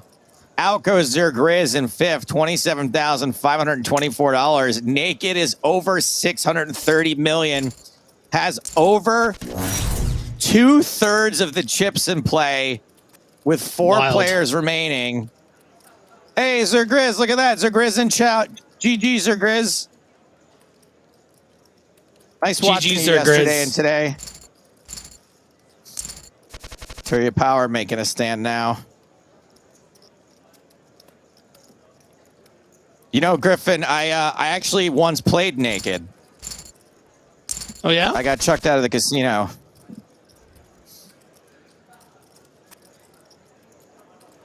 Get it? I got thrown out for playing Naked. Hello? For playing Naked? I don't understand. Chat's got me. I once played Naked. I got thrown out of the casino. Hello? Hello? I Audio? hear you. Is anybody there? No, it's Is just anyone like back I there? once played Naked, and then the joke is that you were at the casino, so you got thrown out, as opposed to being at home. Is that the joke? Okay, so it could be interpreted one of 2 ways, right? I once played this player named Naked, or I once played while I was naked. Hello? Hello? Is this? Oh, is so this you're thing- saying- is this- So you're saying you once played naked, and like we're supposed to see it as you're talking about the player naked? Because as soon as you said I once played naked, I just saw it as you played as naked. You know? Oh, okay. Okay. All right. Did we miss any bust outs during that? Did we miss anything? Sorry. Hello. Hello.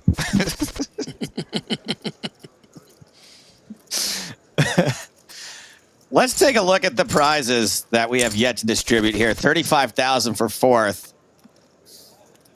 49,000 for third. Then, of course, first and second, you're only playing for the bounties. Hold on. There's going to be a We got big flip all in. incoming.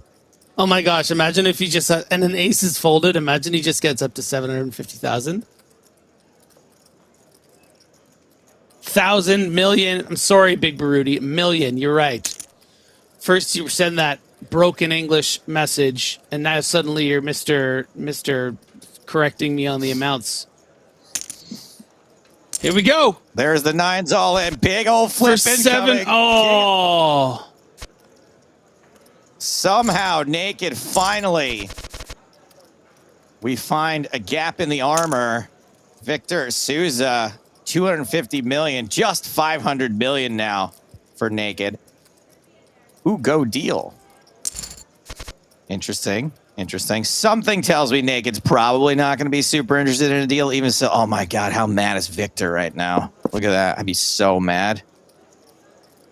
Look at that. Jack-handed diamonds. I'd be so mad right now. Top pair is going to be good for naked. Naked's just like, my terms are, everyone gets naked, then we deal. Everyone gets naked. If you guys all get naked, there'll just be 3 players left.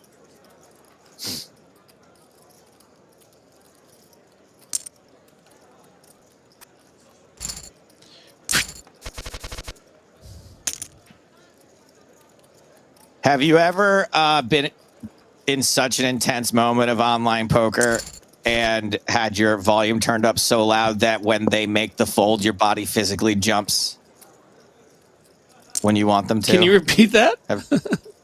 Like, I remember when I used to play online, sometimes I would be like so intensely wanting a fold, and my volume would be turned up too much, so that when the fold noise would happen, I would like physically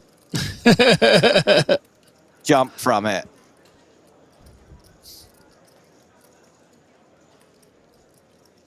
Barch Warhead. Now the shortest stack jams the 7s. Trigger power folds Queen Jack on the button.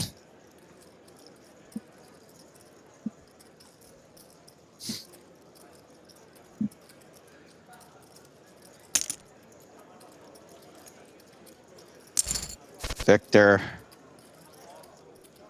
pretty confident that ace-10 suited is the best hand. Sadly, does not hit anything.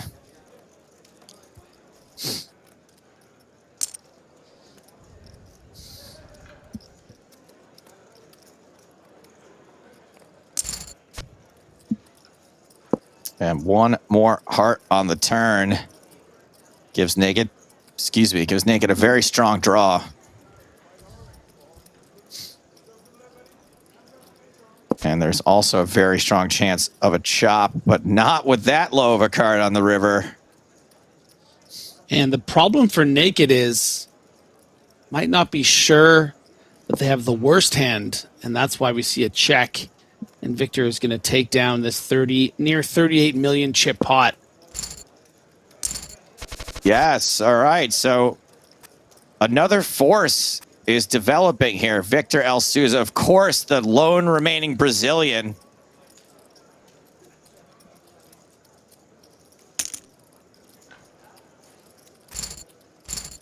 And good timing there for Victor.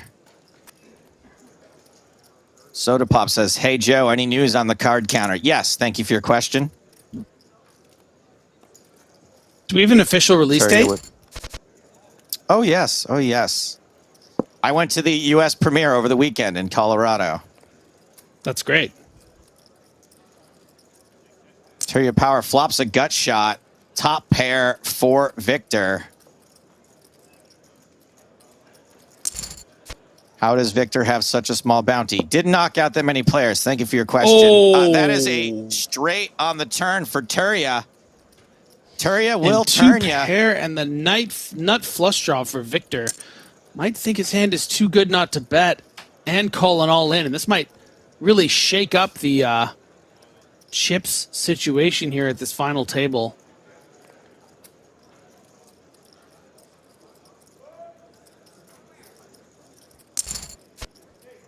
Turia makes the call. call, but it's the club on the river. Back.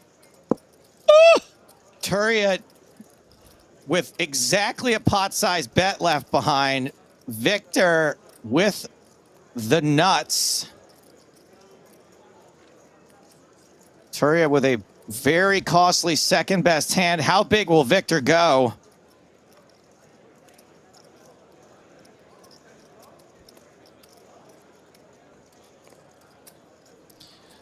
Yeah, and with an effective SPR of exactly 1, right on the dot. Really goes to show how bladed Victor's sizing is, setting it up to be an exact pot shove on the river.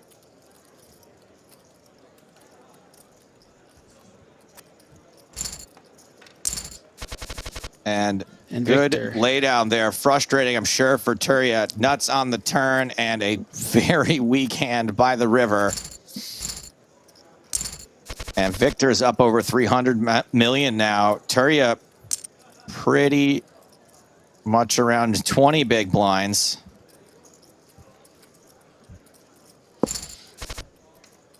Less than that, actually. Another big flop for Naked. How would you describe Naked's hand? The naked ace of hearts?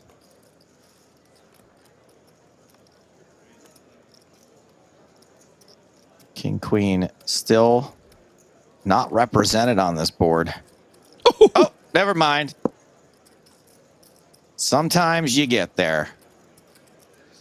Will Victor be able to value bet this, though? We've seen Victor lay up occasionally. I'm not saying should they. There we go. And goes for most of it.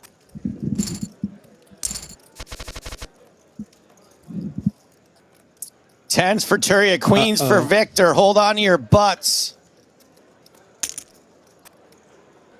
I think Turia Power is about to have an outage. Dominated. Needs a 10 or a spade. River's a brick. There goes Turia Power, 18. Busto in fourth for 42,500 total. Go deal, guys, says Barch Warhead. Might be asking the wrong guys. Yeah. Especially asking for 33%. 33%. Wow. Okay. Obviously, split the remaining Barch Warhead's prize got a money good sense 3 of ways. humor. Yeah.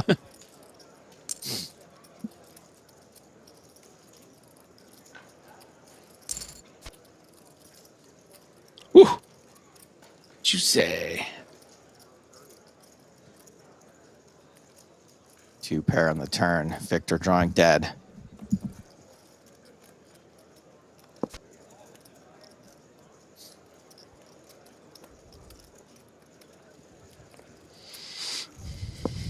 $28 million in the middle. Naked really trying to put the piece of cheese out there for Victor.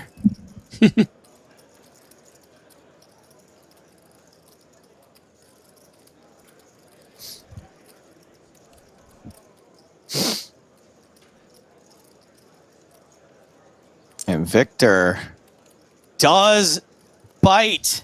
Here comes the trap snap.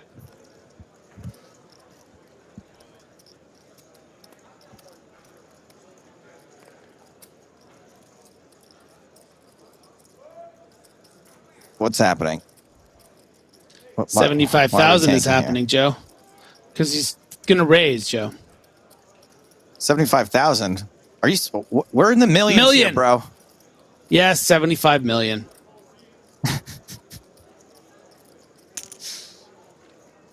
$67 million, close enough. In the grand scheme, Victor, I was like, haha, just kidding. Naked back up over 5 million. Blinds going up, 2 million, 4 million.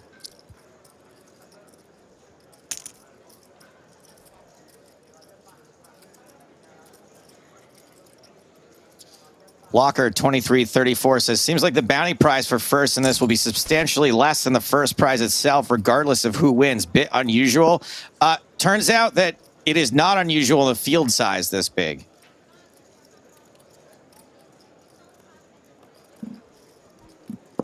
Something I hadn't really considered before today either. That's a straight on the turn for Victor. Baby daddy. A straight draw for Naked. And 2 overs might convince, based on the sizing, to stick around. Not to that one, I don't think. But goes for it anyways, and that's disastrous, River. Might be hard to pay off. Naked. But Goes check, check. Nobody. Everybody trying to play that one a little passive.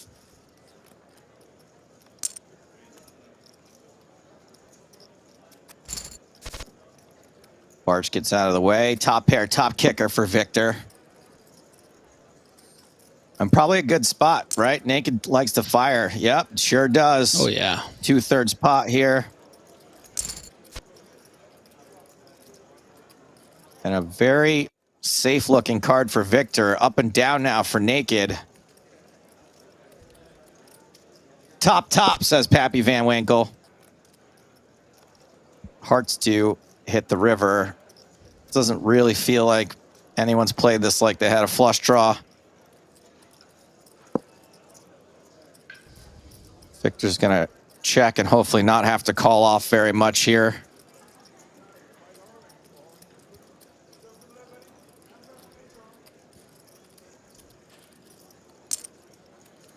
And Naked does go pretty big. Let's see how Victor, if Victor has learned the playing patterns here of Naked's propensity to go Victor, for it. You got him. You got him. Take that chip lead, baby. Be like Brad Pitt and Troy. Take that chip lead. It's yours. It is, in fact, now Victor is Naked for the first time of this entire final table. Slips into second place. Ooh, And it's all Victor coming up now with the chip Lausa. lead. Yeah. The boards have certainly favored the chip leader for most of the day today. And wow, just a Calling snap call Queen from Jack. Queen Jack there. That feels a little bit emotional. Griff, I don't know. Does that all the way you get the same all the way read? up to 600K, now down to 400. Almost had 750K. Remember, had Victor all in for a 250K pot, pocket nine stays king, and lost the race. So definitely going in the wrong direction for Naked. Yeah, and Victor is trending upward. Dominated in this pot. 1 spade on the flop. Top pair for Naked as well. And electing to check. Very cheeky.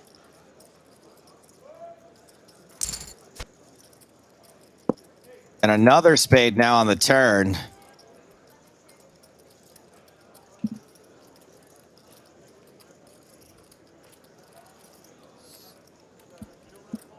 Milagro asks, Naked is Russian dudes? That is correct. No, excuse me. Barch is Russian. Naked's from Ukraine. Victor from Brazil. Misstep for Victor here, now betting 37 million on the turn and right into the stone cold nuts. And look how big this pot is, Joe.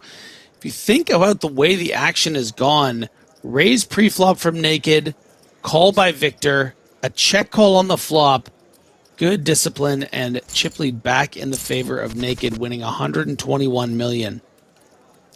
I mean, these are just massive pots if you play them through the streets, even though the only player who's short is Barch.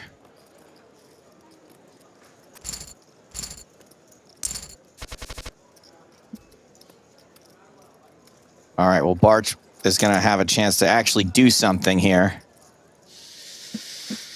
And is this a call off with ace deuce? For a bounty? No, I think it is, right? Too many chips at 4-8.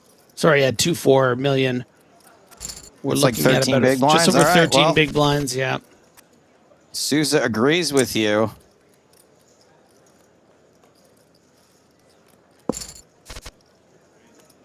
Well corrected on Twitch that it was a limp call, the King Jack King forehand. Changes the dynamic a little bit. Explains why Victor would want to continuation bet, not just on the flop, but on the turn. Want to fold out some of those 7x hands. Pocket kings for Victor now. Probably not going to get too much action, but you never know when you're dealing with this naked person.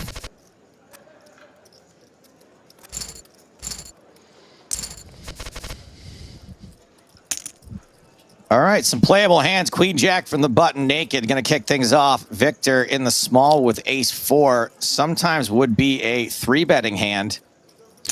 Yeah, and a 3-bet here would put you committed, as that is almost about half of Barchwood's stack at 58 million chips.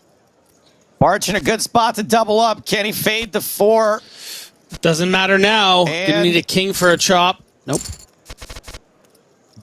Does fade all of it. Double up for Barch. That's fun.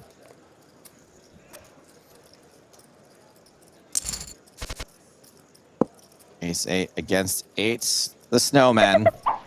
Num num num num.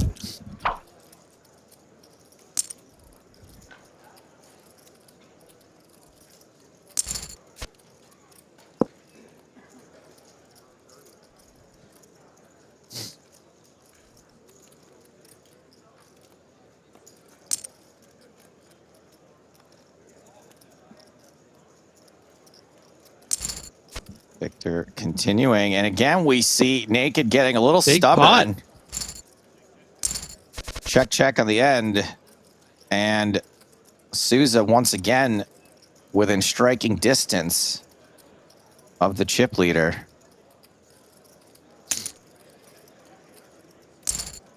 Ooh, Victor getting a little out of line. And once again, just a massive flop for Naked. Flush draw and a gut shot straight draw.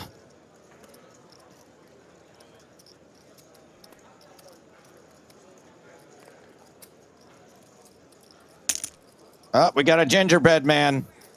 We got poo. We got a rose. And we got a fold. Horseshoe. Guys, calm down. Rock. Oh, sandcastle tissues. Oh, boy. Nuts for Barch Warhead on the Queen Jack 9 board.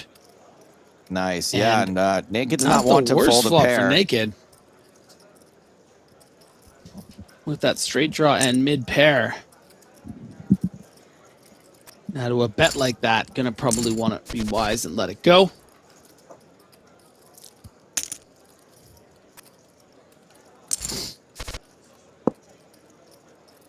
And a big flop here for Victor, who hits nice top pair and a straight draw.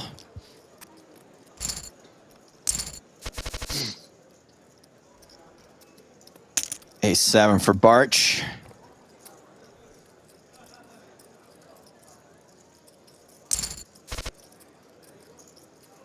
Souza defends, hits a 5.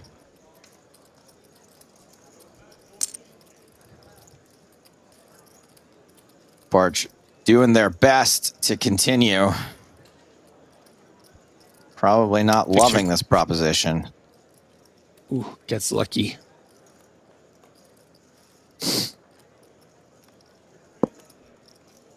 Does catch up on the turn. Is this always a check back, or can you sometimes bet and protect there? No, it's one of those spots where you're hoping you're now ahead of a 5x hand, but you're not going to get a king or an 8x to folds, and you're probably not going to get value. You're not going to get a call from a 5 anyway, so better to just check back.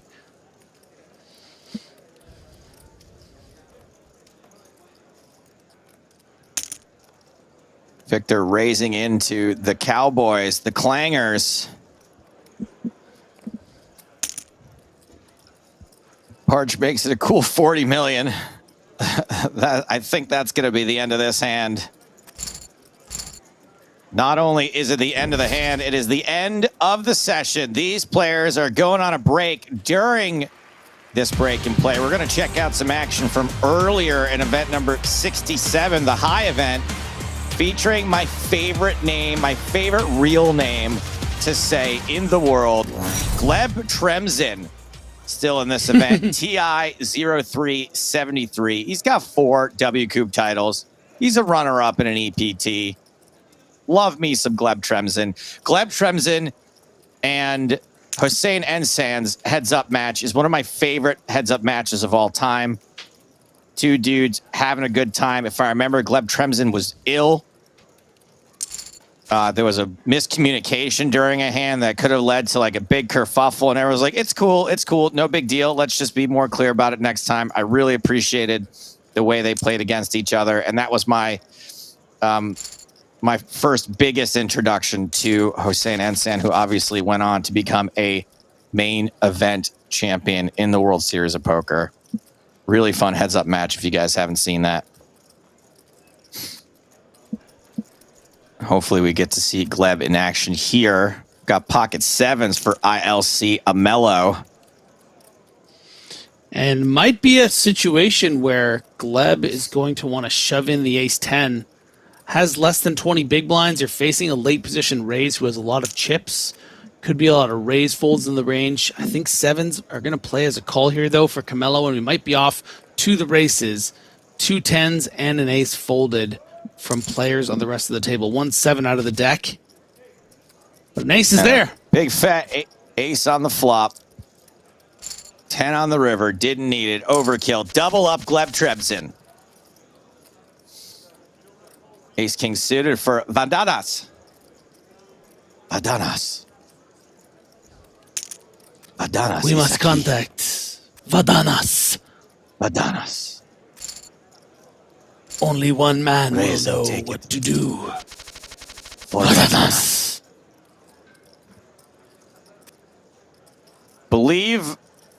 Believer Ines asks, who won the Sunday Million? It is not over yet. We're threads up. We're 3-handed. They're on break. Just checking out the 22 of 874 players remaining in this high event. A 1K PKO. Vadanas. Vadanas. Ace Jack suited.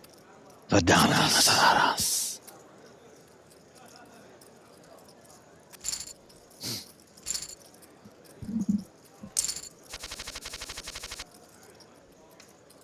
More pocket 7s.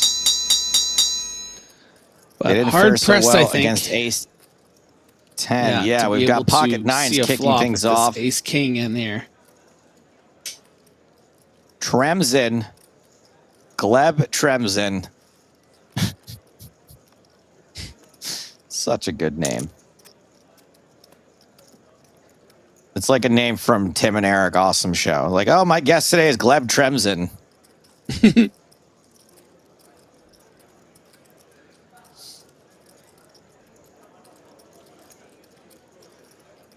And wasn't it ILC that Tremzin just doubled up through? When it was ace 10 Touche. versus 7s? Yeah. Touche. Do we want to flip again? Yes, says Amello. Wow. Tremzin, trepidatious.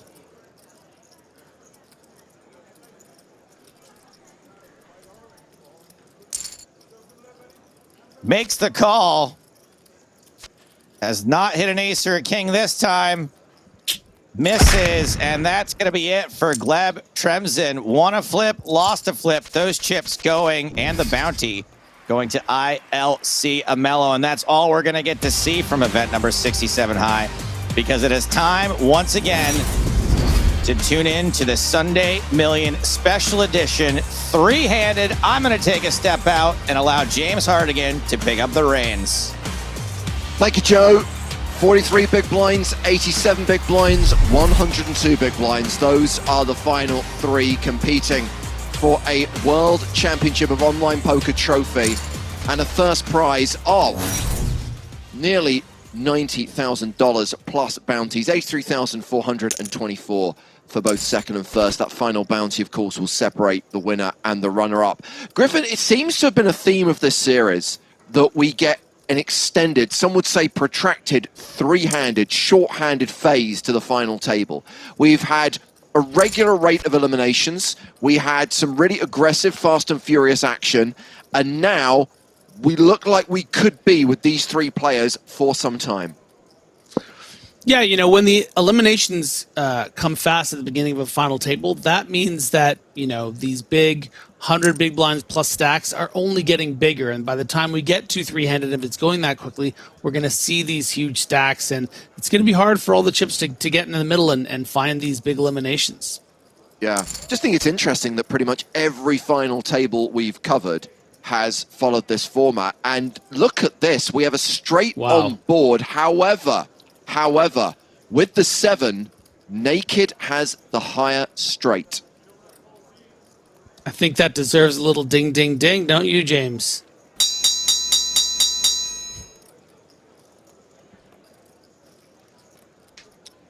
I mean, really should have picked up on this on the turn, but this is also a street flash board. I forgot, the button doesn't work. It does work. Let's give it like 30 seconds and it'll probably happen.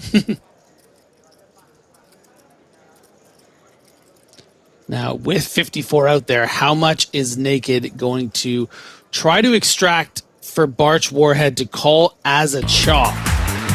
There it is.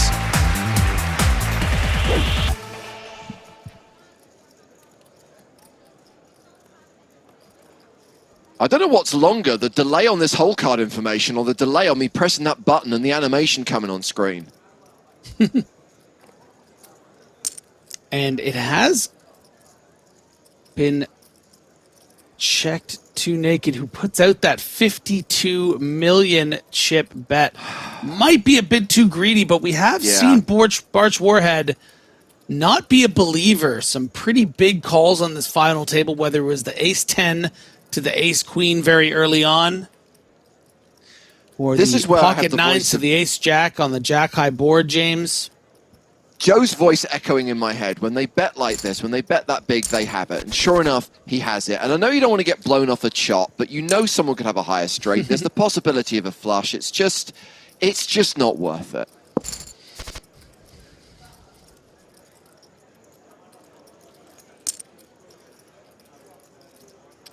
Interesting that having surrendered that number 1 position, Naked is back in command right now. 442 million chips at the start of this hand. And when Naked has the chip lead, Griffin, we see a lot of aggression, a lot of bullying. Ooh, and a very interesting flop here with the bottom pair for Naked, but the 2 overs and the flush draw for Victor. Oh, I meant to say, Griffin, during the break, I thought of a great joke. Are you ready? Yes. So, I once played Naked. I got thrown out of the casino. Right? Somehow it's funnier when you do it.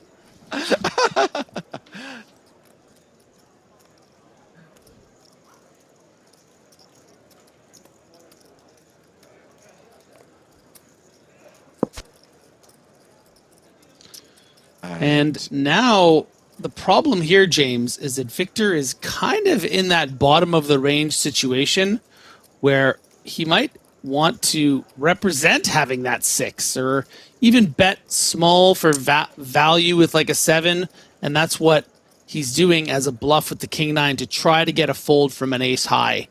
But naked, not with the ace high, but with those 3 threes, and almost surely will be calling and extending that chip lead. Nice try, Victor, but there is the call with trip threes, and that will see naked back up to nearly 500 million chips. Whew.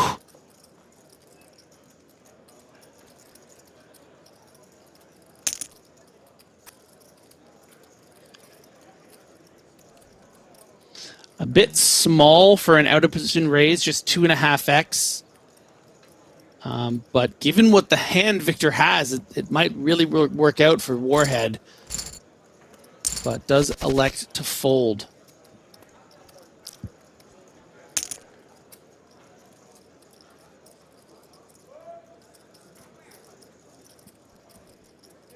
Naked raising with king 10, 8-7 for Victor. And king high still the best hand on an ace, tray, deuce flop.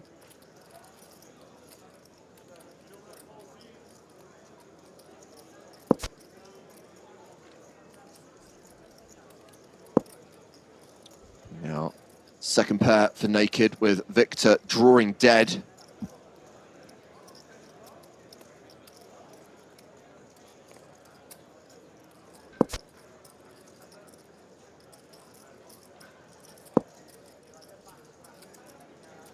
And still wants Victor to bet. Not going for any thin value. I think seeing that Victor probably just has nothing, but Victor does not fall for it. I was just seeing what we know about Victor L. Souza. Apologies if Joe covered this during the last session, Griffin. Victor, most of their results come from the last 12 months, and mostly in MTTs with a $33, $55 buy-in. Earlier, during the series, Victor had a 21st place finish in a $22 WCOOP event for $623. So I think it's fair to say that this is going to be Victor's biggest career result ever. And well deserved by the way that they're playing, for sure.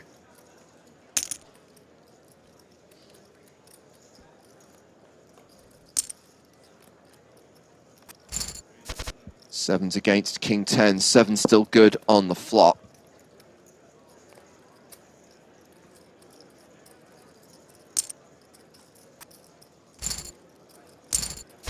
And sevens take it down. And we have ace king versus jacks here.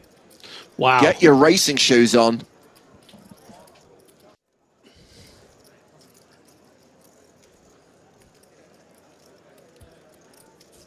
And Victor can just sit back and watch the carnage.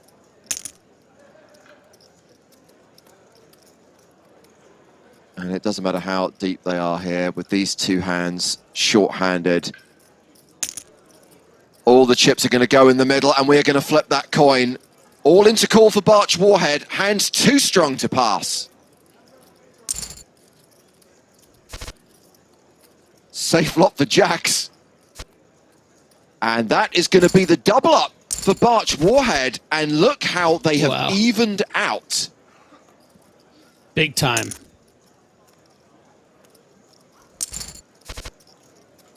Kings against 9-8. King still good.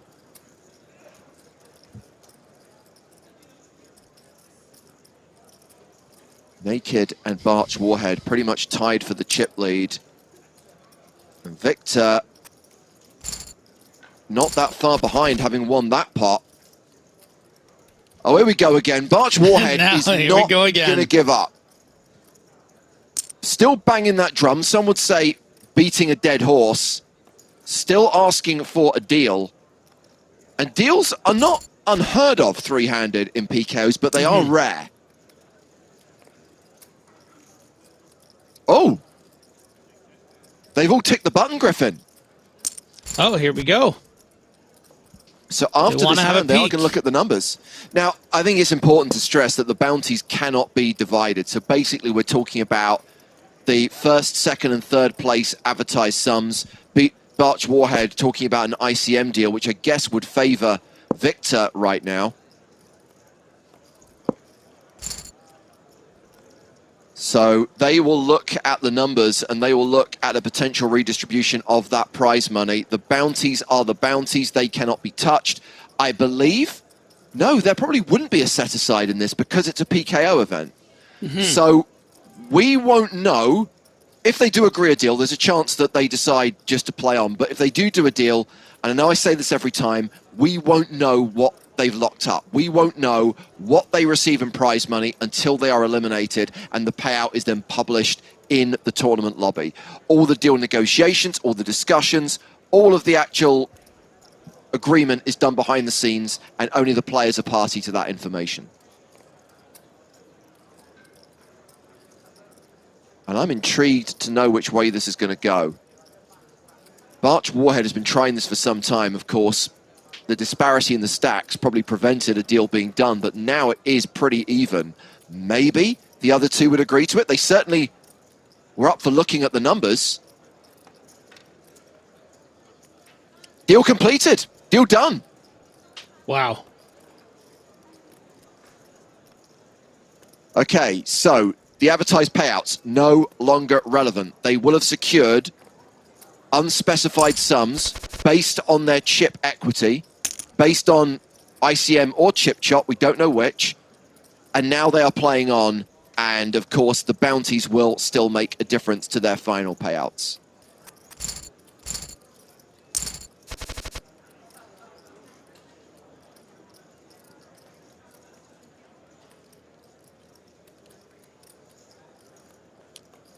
And again, I know it's a tired question, Griffin, but with the deal being agreed, is that going to open up play? It wasn't as if they were playing that passively before.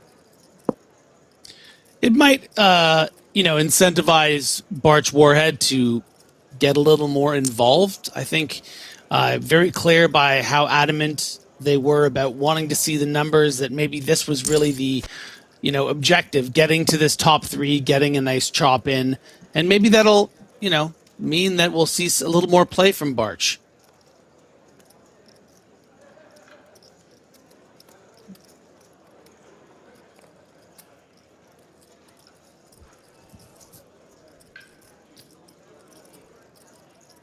Pair of deuces for Naked.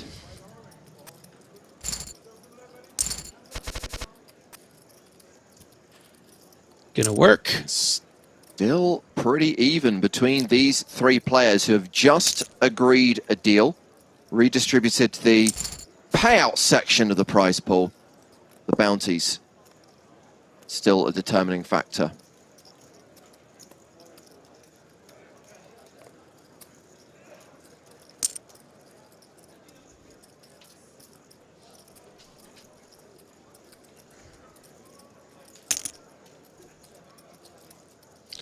And look at the two of them going after each other. The check race to 29 million chips from Naked. Going to get through against the winning ace high.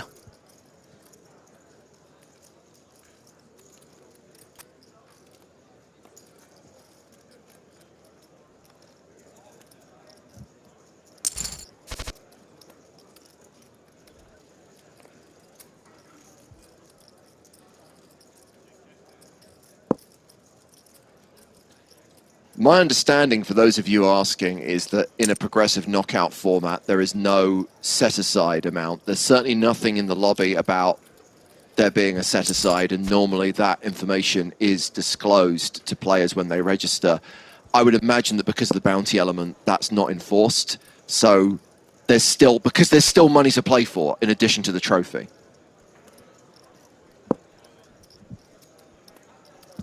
Quite a big continuation bet from Naked on this flop. 13 million into 20. Slowing down here on the turn, and now with that river, doesn't really feel like he has an opening. And we have a new chip leader in the presence of Barch Warhead. Very unexpected. I mean, worth noting that Barch Warhead did have the slight chip lead when they went into the deal negotiations. So, I mean, may have actually locked up the single biggest slice of prize money.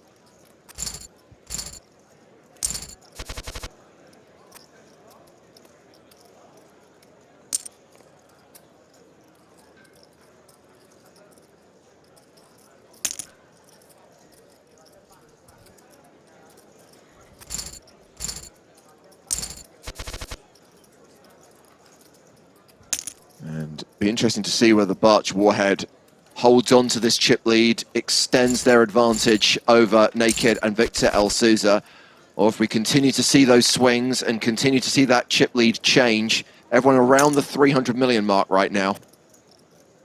And how is Naked going to respond to this min raise? Playing about 45 big blinds, does go the aggressive route. They're going to get a lot of chips with you. A lot of chips for Victor to call, but three-handed, such a pretty hand. You do have a bit of an itch to see a flop, and does do it and gets a good one, but Naked with that nut flush draw. Yeah, so obviously the 7 is a factor, but the spade's also a factor. It's practically 50-50. And the ace on the turn gives Naked the advantage. Yeah, and the unfortunate thing here for Victor is that you're trying to think of what hands you're really beating, and you're not beating much on the ace of clubs turn card.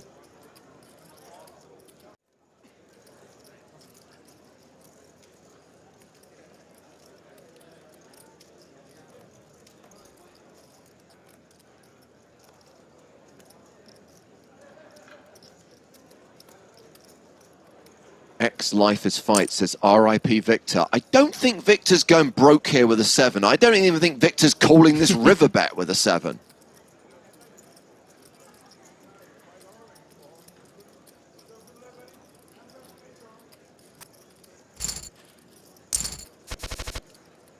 And that will put Naked back in front.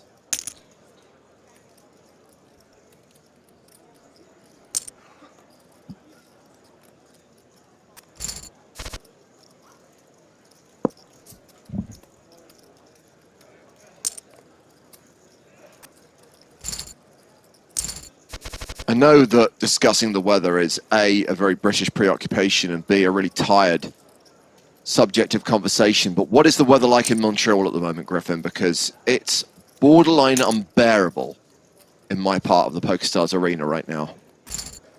Well, it was quite nice actually at the beginning of the weekend. Friday, Saturday, and Thursday was very lovely. Played golf on Friday, which was nice. But then it was raining pretty much all day Sunday and Monday. So we got a little slice of the UK here for those 2 days. I've been watching a TV show filmed in your home city in recent days. Oh, yeah? What's that? The Bold Type. It's set in New York, but it's filmed in Montreal. And you can tell. The Bold a lot Type. of scenes don't look like New Orleans. I mean, don't look like New York. New York. What's the Bold Type about? The Bold Type is about 3 millennial women who work for a magazine that's meant to be cosmopolitan but isn't. You been watching it with the wife? Have. It's complete No, I was just curious trash, if it's the kind of show. If it's the kind of show you would watch on your own, like that's the one you go out of your way to watch on your own. You know, curious. No, as discussed on the last episode of the Poker in the Ears podcast, late night I've been watching finally season 2 of Mindhunter, which I missed when it first came on Netflix, and that's my kind of like serious man viewing. That's your, but yeah. During the evening, I'm happy with the froth. Got to have my froth as well, and the Bold Type is great fun.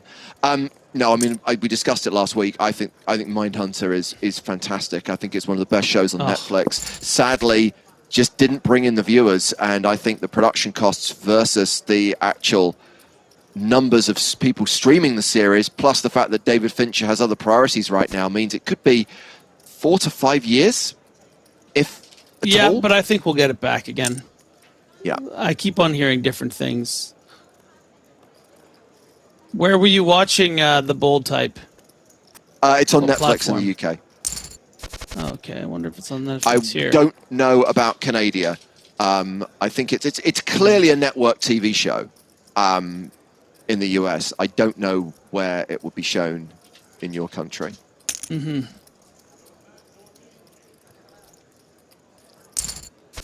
And look at, okay, things are really splashing around here now that the deal's been made. Barch Barch Warhead electing to 3-bet the King 4 offsuit from the big blind 3x. A snap call from Naked and getting it through. Wow.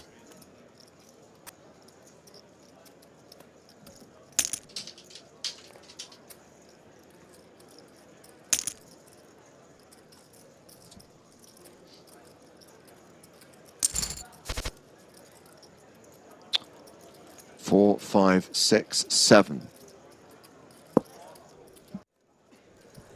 Oh, you're doing Joe's countdown. Ace high, the best hand right now, and Naked betting half pot.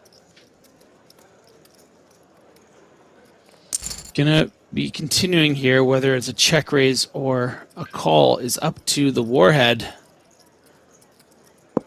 And this right here is sometimes the problem with just calling, is that on those bigger cards, your opponent can keep betting, but Birch gets the free card and rivers that 4.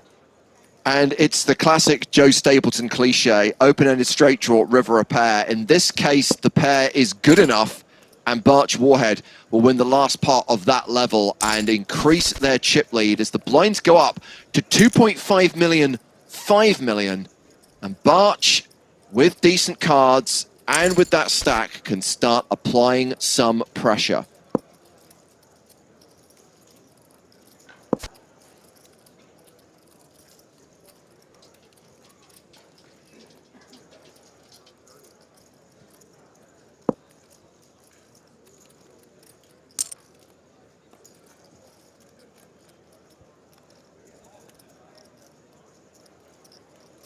Victor still open-ended here, but Jack is already a straight, so let's go the 7-3.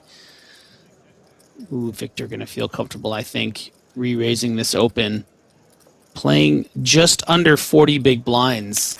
And three-handed, you're going to feel pretty good about ace-jack suited. Don't always want to get 40 big blinds in with ace-jack, but... And the snap call and just a little bit of a reckless play here from Naked seemed so... contained and, you know, a very, very intelligent aggression, but now just snap calling 3-bets with, you know, ace-9, queen-9, continuing on 10-eye boards. We'll see how this new looser strategy post-flop works for Naked.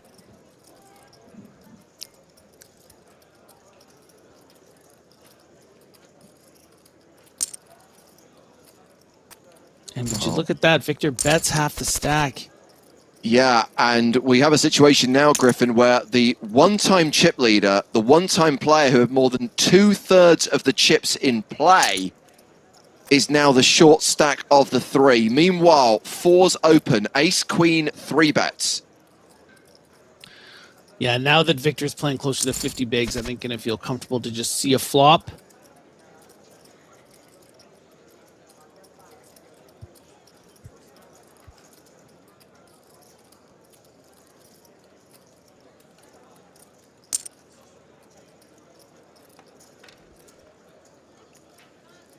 How are 4's still ahead on this board? Calls the bet. Yeah, with 67 million chips out there and only facing a bet of 15 million, it just reeks of that standard continuation bet. The kind of bet you would put out there with like an ace-queen or an ace-jack, just wanting to keep the betting lead, not ever expecting to get a fold from a pair. So... but folding out some worse hands. And that's why we see Victor just checking back, expecting to be good sometimes.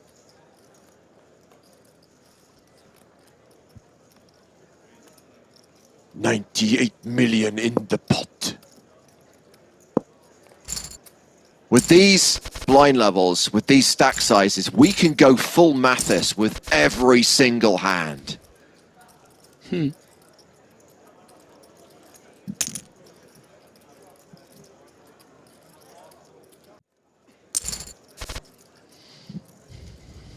And we've got top pair for Barch Warhead. Every time I look at that online handle, I'm reminded of a great game for the Commodore 64 called beachhead. Bit before your time, Griffin. That sounds like.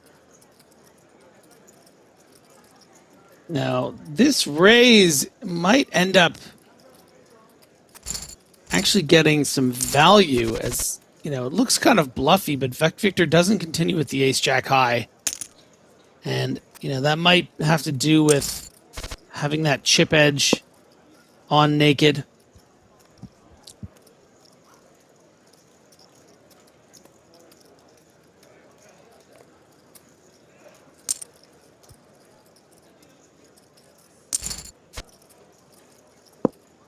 Oh, naked.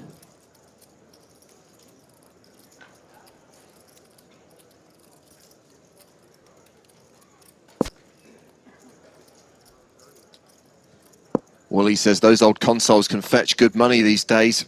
Part exchanged it when I upgraded to a Commodore Amiga in the late 1980s.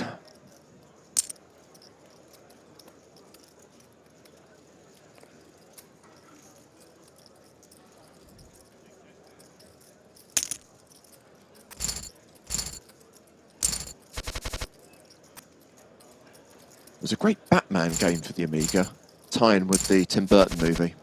Anywho, okay, naked, chance to win some chips. Queens.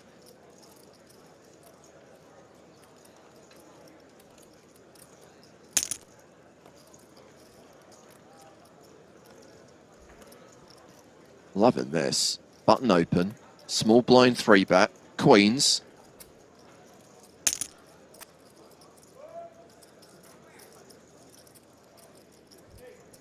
Great spot for 35 big blinds. A raise and a re-raise, both from weak hands. Yeah.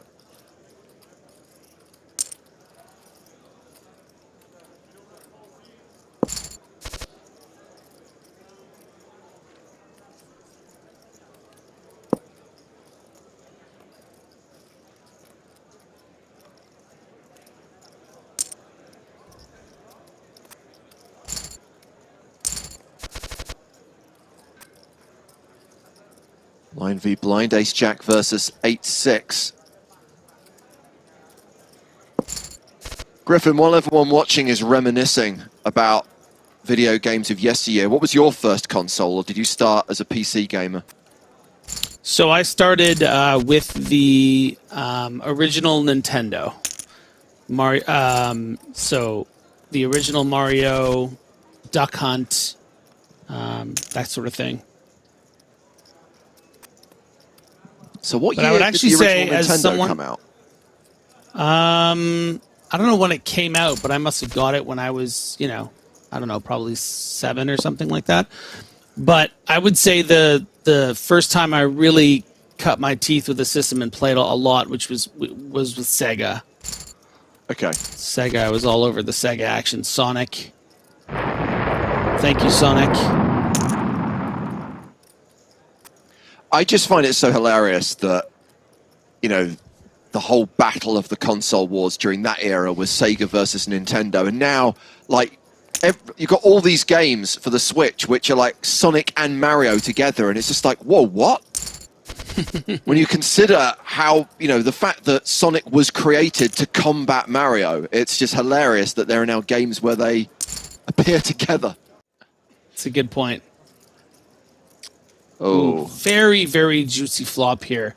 Nut flush draw for Barch Warhead and open-ended straight draw with the backdoor street flash for naked. why would you even? Okay, oh, it might still be relevant by the time it plays. I mean, it can't be relevant because the 3, but just do it anyway. Come on, I want to dance. I've done it. We're waiting now. Oh, we're waiting now. Yeah, there we go.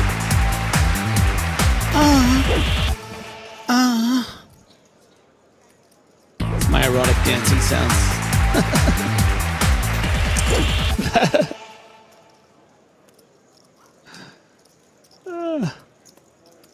Do you think it's a bit broken? Let's try Might this be a one. little busted up. Oh, very good. Inconsequential naked. to the outcome of the hand, but still, I felt like it. Gotta find a full naked. You're not beating nothing.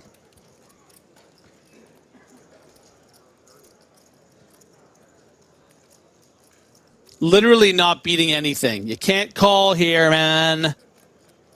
You can't call here. You are beating bluffs. No. I tried to convince myself that there was some combo that Barch Warhead could have, but Naked down to 80 million does have the snowmans. Num num. Num num. I feel like I got to do that num a bit earlier for the lag. Yeah, it's never timed properly for me. As soon as I see the animation, I'll do it. Still less than 90 million. Fewer than 20 big blinds for Naked, the one-time monster chip leader. Now it is advantage Barch Warhead.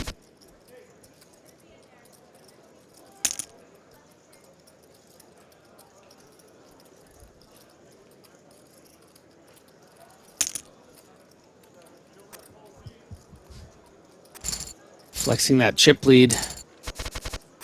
Warhead playing pretty well here. I'm all in, then gonna get him. Pocket Rocket's a ticket. Preach.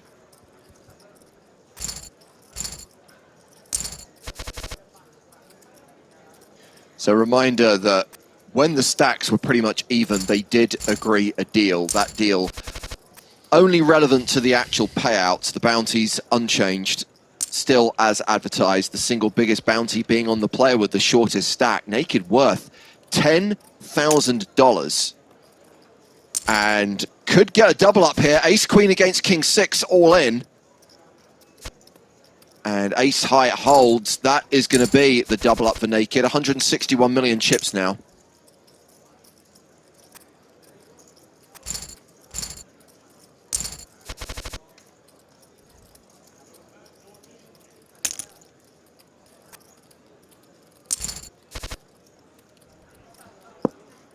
All spades on the flop.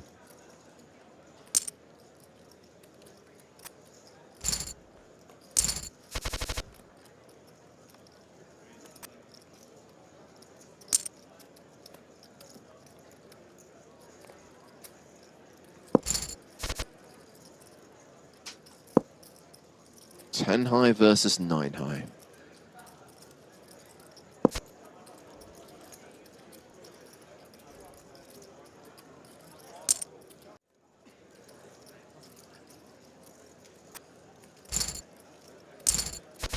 Preta Vinte, apologies if I'm saying that incorrectly, asks, how much have players already won in bounties? So Victor has pocketed 4.5K, Barch Warhead 6,600, Naked has won nearly $20,500 in bounties. Max Relaxer says, hi James and Griffin, hope you're well today. Hot but well, thank you for your question.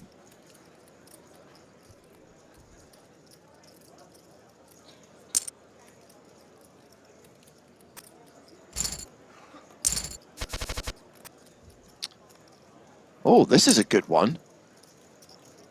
Gene Parmesan. I was watching the 2015 PCA and Griffin was listed in the standings with an American flag. What gives? Griffin, did you No play answers the here. 2015 PCA? Probably, but it must have been a mistake of listing. It would have been a mistake. Mm-hmm.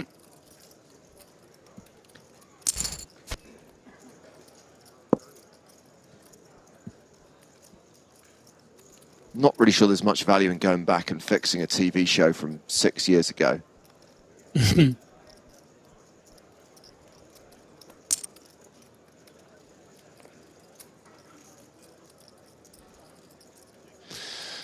And Victor betting again here with the Queen 4. I guess targeting those Jack and 8-like hands. But I don't really like this call from Naked. I mean, I know you're still drawing to the nuts, but you know, you're out of position, and now you might just lose to a check back queen 4 here and really be in the gutter.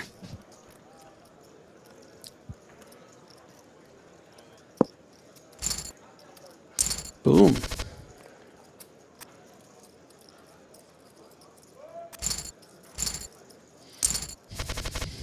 I Love Lamp asks, do we find out the payout for third once they're eliminated or when the event ends? When they are eliminated. When they bust, their payout will be advertised in the lobby and we'll be able to tell you what they earned.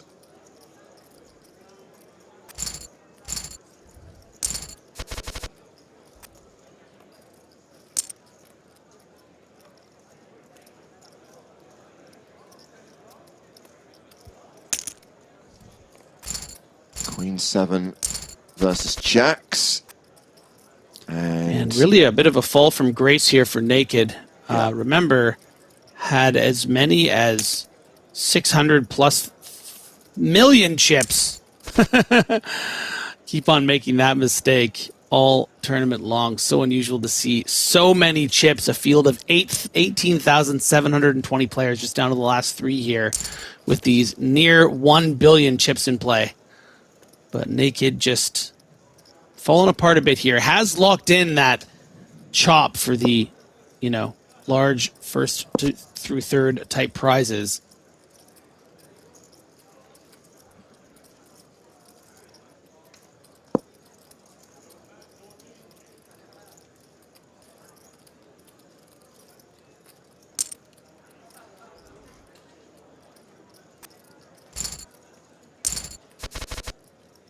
Well, we've got one-time chip leader Naked edging into the danger zone as Barch Warhead continues to consolidate their chip lead. Have a rose. Have a rose.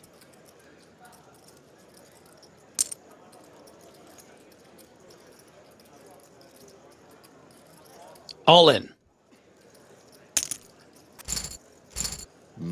Gingerbread cookie.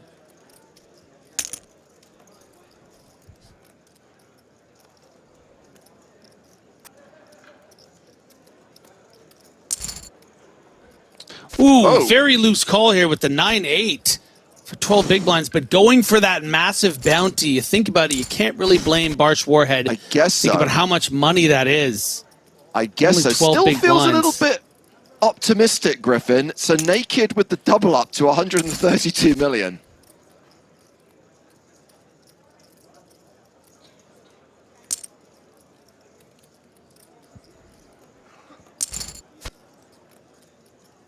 Wow, very loose call from Naked on this flop with the ace-6, not believing Barch Warhead. But now Barch has picked up more equity, but on a card that would really improve versus the range that Naked should have on this flop. But bets again and gets it through.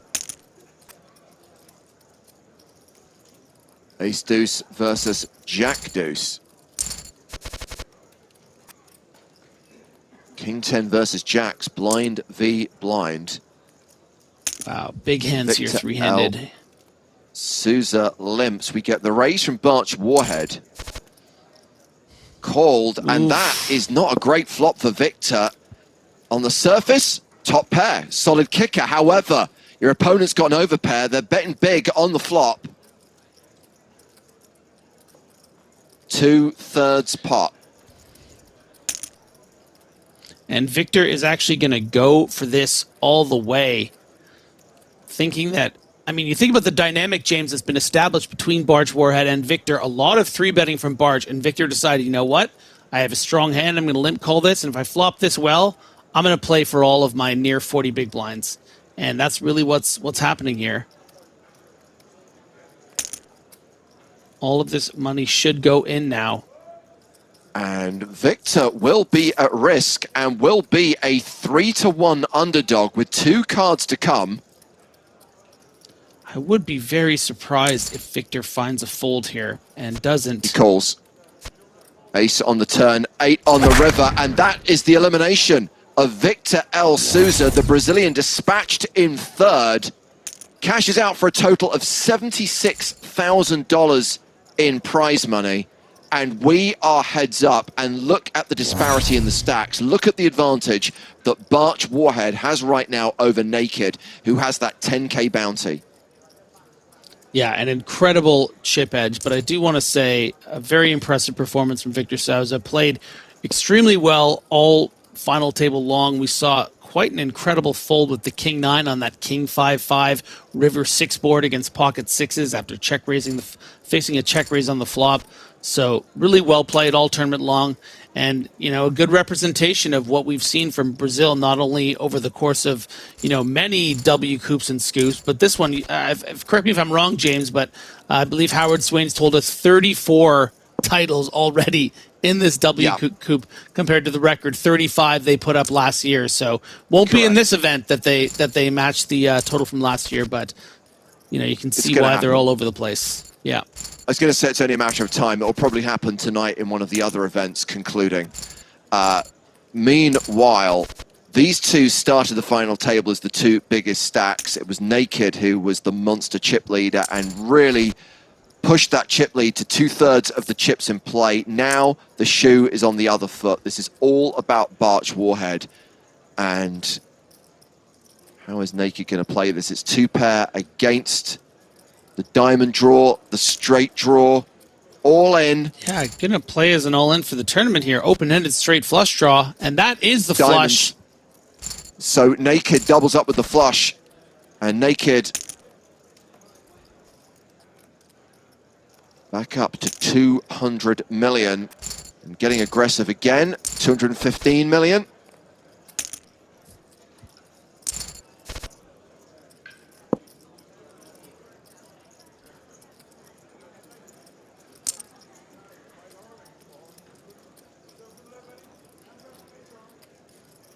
I mean, we've seen some ludicrous comebacks in poker history.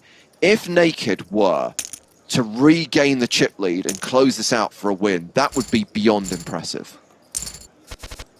I agree.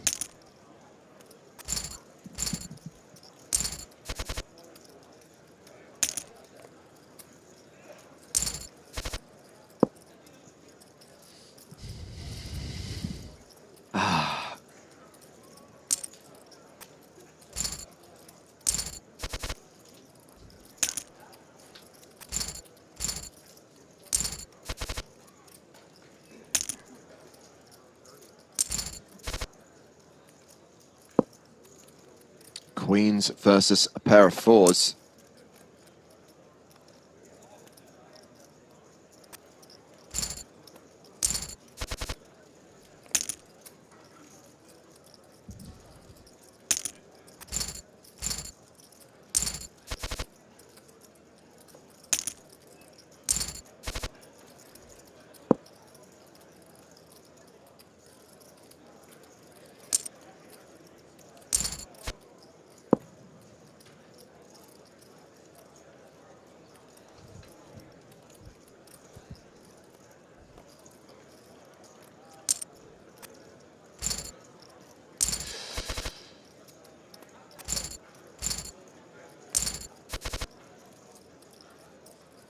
Oh, wow. And this might be a problem.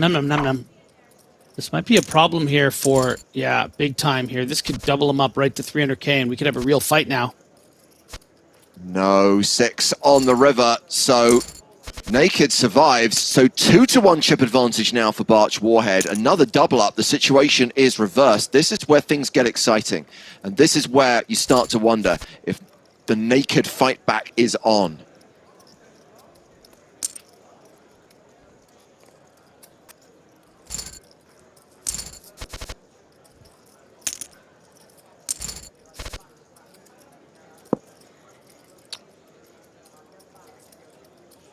And all about the spades, the ace of spades. Good. I mean, good luck keeping up with this action. They are playing fast.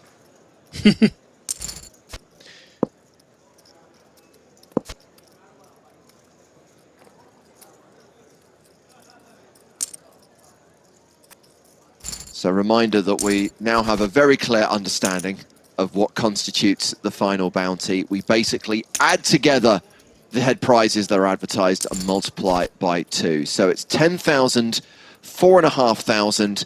So let's call that 14,500. So basically you're looking at 29K is what will be the final head prize that the winner will claim. And it just seems like every pot is going Naked's way. Just steamrolling this heads-up match. Remember, it started at over 800 million to 100 million. Now, up to almost 400 to 550. Yeah.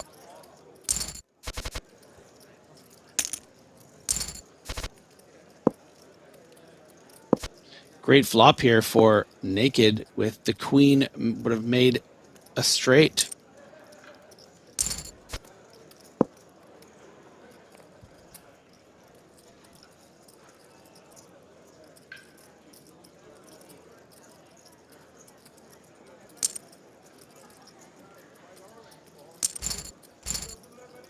And that sees Naked get closer to Barch Warhead. Not quite even Stevens yet. But getting there. Considering how on the ropes Naked was, Griffin, this is impressive.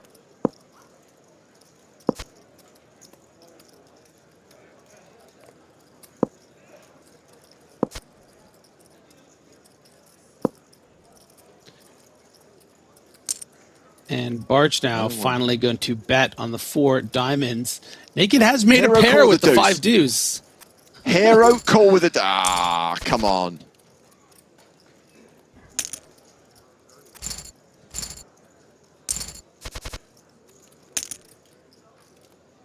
Domination Nation, Ace-7 versus King-7. This is all Barch. Straight draw, nut flush draw.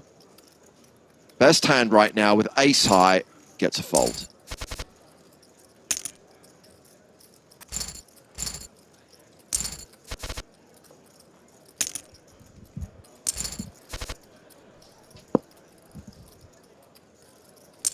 That's a straight.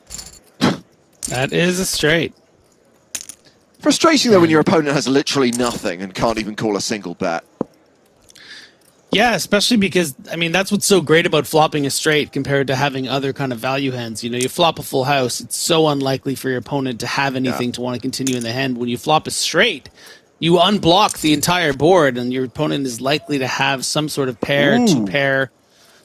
Oh, Naked raised the turn, semi-bluff with the straight draw, Griffin, gets there on the river. And the straight is reasonably disguised, bets pretty much full pot, gets called by top pair. New chip It's the leader. switcheroo. It's the switcheroo. Wow. Naked now back in command. Play the suit switcheroo graphic, James. I know there is one. The way you said it, with so much conviction. Switchy, switch, switcheroo, switchy, switch. He's scrambling, guys. And the first 4-bet of the final table. Ace-4 of clubs and a call. Oh, gosh. Barch is falling apart at the seams. It was always Naked's tournament. Don't jinx it, Griffin. Ace-4 of diamonds versus 10-9. Raise, 3-bet call. We've got a straight draw versus top pair. And 3-1, you know you're calling with that gutter. And look at this pot, inflated. Now the check. Warhead. Can Warhead resist? Cannot. Oh. And Warhead does not get there. And big advantage now for Naked.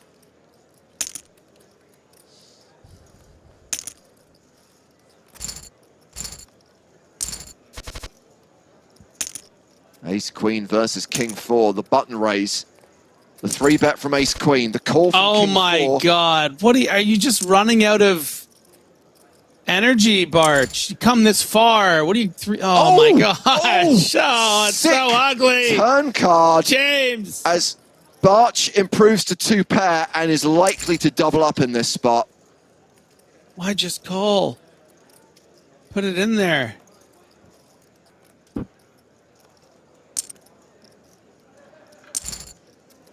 And that is going to be the double up, kings and fours.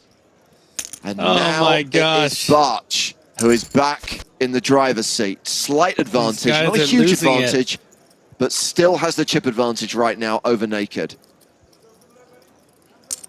Yeah, you know what? I think this is actually, James, it's strange because what this appears to be to me is a classic case of just like, you know, they've been playing this tournament for 3 days. You're at the end of the finish line. You finally got the chop you so desperately wanted. And you're kind of just like, you want it to be over. You know, like you've locked up probably your biggest score ever. I mean, Ray's calling 3-bets with king 4 off. I mean, it's just fundamentally so poor, and we know that. So I think Barch Warhead, a part of him, just wants this to be over, is really exhausted, and got quite lucky there, and should use this as an opportunity to try to, you know, get that final big bounty that is in the form of what Naked has. It's a lot of money. I'm calling it, Griffin. It's practically even Stevens right now. That's fair. Absolutely. It is. Really is.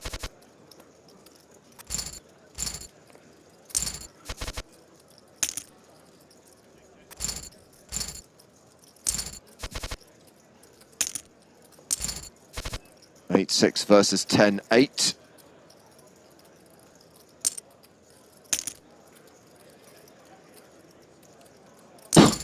Bet, raise, call. Whoa. Just snap call with the bottom straight draw. What now, Naked? That's going to work. Jack 8 versus 4s. 4's still good.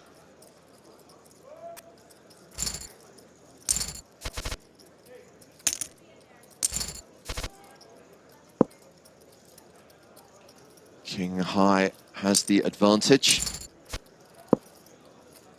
King High still the best hand on this double paired board.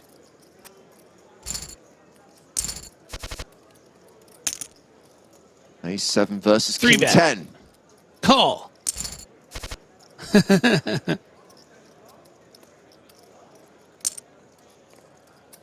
Call.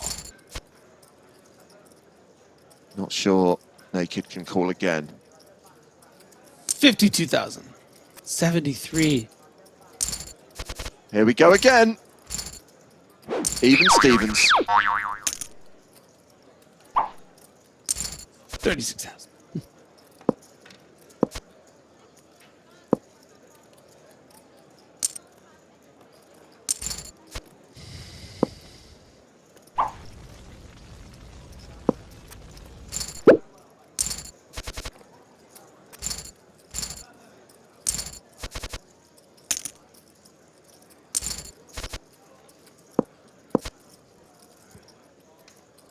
Queen is good here for Barch. And has the chip lead right now and has Naked dominated in this situation.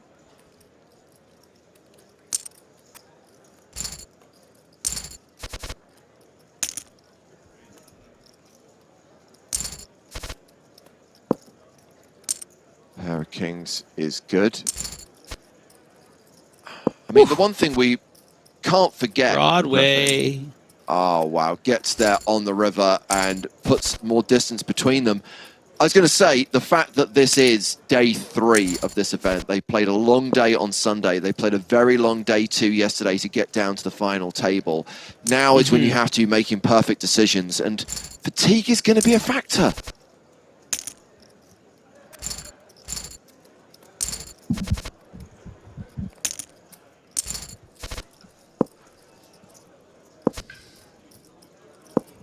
Ooh. There are 6s. Nice turn card for Barch. Naked's not going anywhere. What? What a fold. Naked Very folded. surprising to see that. And a pair of 7s here for Naked. It's domination rotation.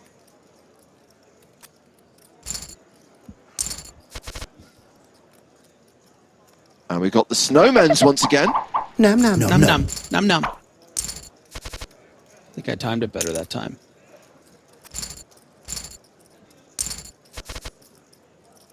No, I didn't do it. God damn. I have to time it so that when you say the snowmen's, to know that the graphic is coming, and then I say it, and then it'll time.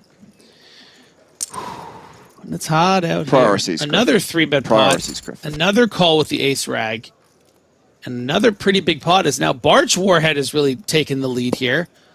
Finds himself winning this pot. He'll have 600K to the 320-ish of Naked.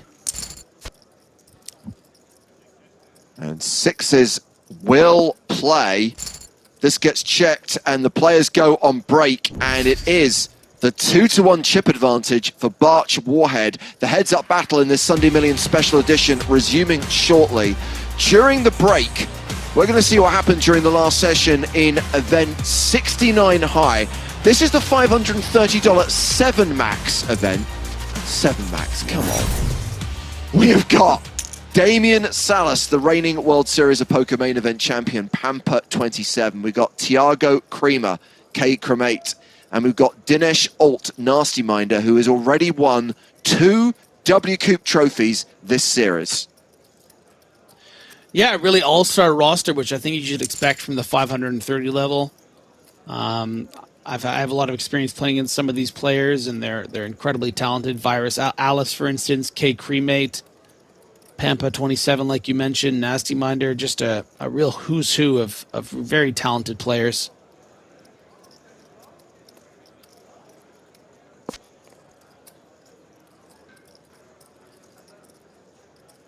PM Mark electing not to c-bet this flop. I don't really blame him that much. You do have the range advantage, having raised under the gun with this Queen-Jack, but the big blind range is really can be quite all over this sort of 10-7-3 board. Maybe doesn't want to get check shoved on by this, 13, 14 big blind stack. Happy instead to go for a delayed continuation bet, which even though ace high is good, doesn't feel very good about that, pocket 9, pocket 8 type range, better ace highs that will often continuation bet on the turn instead of the flop. Okay, Griffin, another opportunity for you. Damian Salas with the snowmen's. Num num num num. That was pretty good. That was I panicked. pretty good. That wasn't bad. I listened to it. Going to be a pretty tough spot here for Pampa 27 with the Snowmen Num Nums. It's an amount of chips that you probably have to call here and hope to be your flipping. And look at that, Salas. That's enough. Absolutely, and that is an elimination. Dinesh Alt not winning his 3rd WCOOP trophy in this event, out in 68th place for nearly $1,400.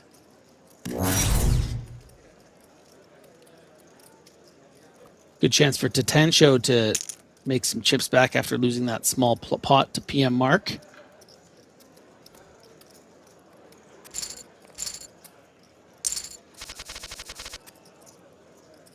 So a reminder, we're just showing some action from event 69 high, waiting for the players to come back from break in the Sunday Million Special Edition. Heads up between Naked and Barch Warhead.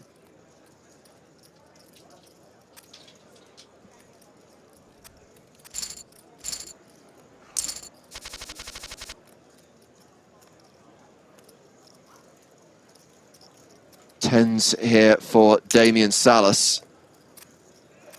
Opens to 50K.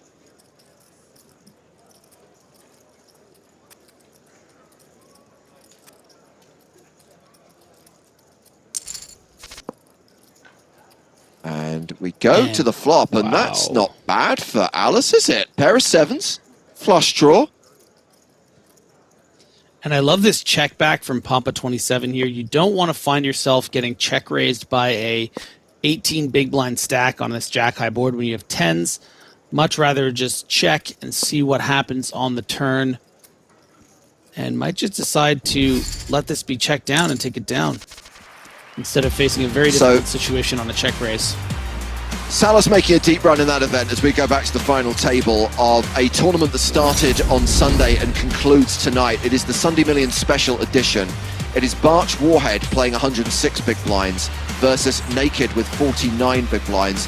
They did do a three-way deal. Victor El Sousa's already cashed out for 76k, so the prize money, the payouts are already locked, but they are playing for that last all-important bounty worth around $29,000, plus, of course, the World Championship of Online Poker trophy. Let's get Joe Stapleton back in the mix as we return to the final table. And Joe, we have seen some swings during this heads-up battle. Barch Warhead, huge advantage, looked like it was going to be over in a few hands. Naked fought back, made the comeback, took the chip lead, but is at the disadvantage once again right now. What a swingy day. Oh, I don't want to think of naked and swingy in the same sentence.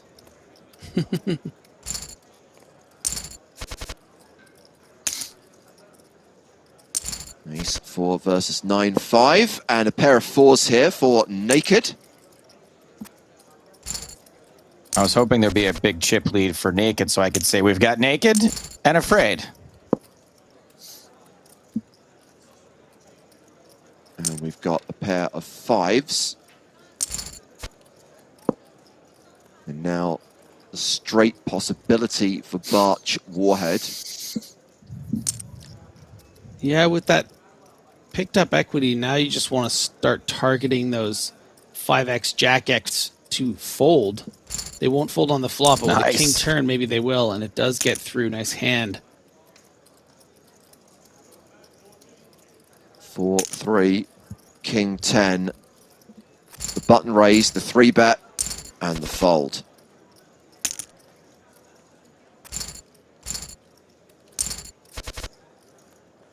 Jack 10 suited. Raises, gets a fold. 9-8. And all hearts plus an 8. This is a great flop for Barch Warhead. All coming up Barch.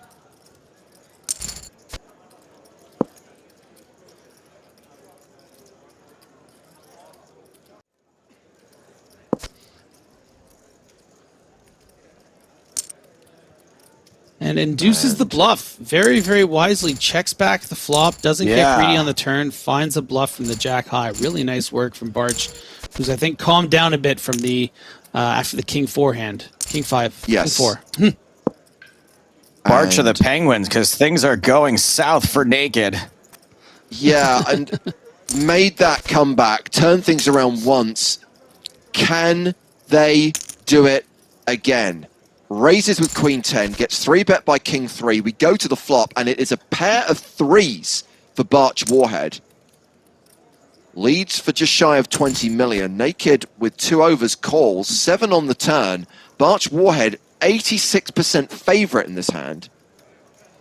And somehow now a stack to pot ratio of only about, 1.1. Yeah. So really has found a way to manipulate Naked to stay in this pot on the flop with that very small bet and get those bluffs out. Oof. Okay, this is a straighty, flushy, paired board. Somehow, Barch Warhead's 3 is good. Action has been checked to Naked, who bluffs all in. Bluff shoves the river. And if Barch Warhead can find a hero call here, it is over. I think this is a really tough. I think this is a really tough. Oh! Got him.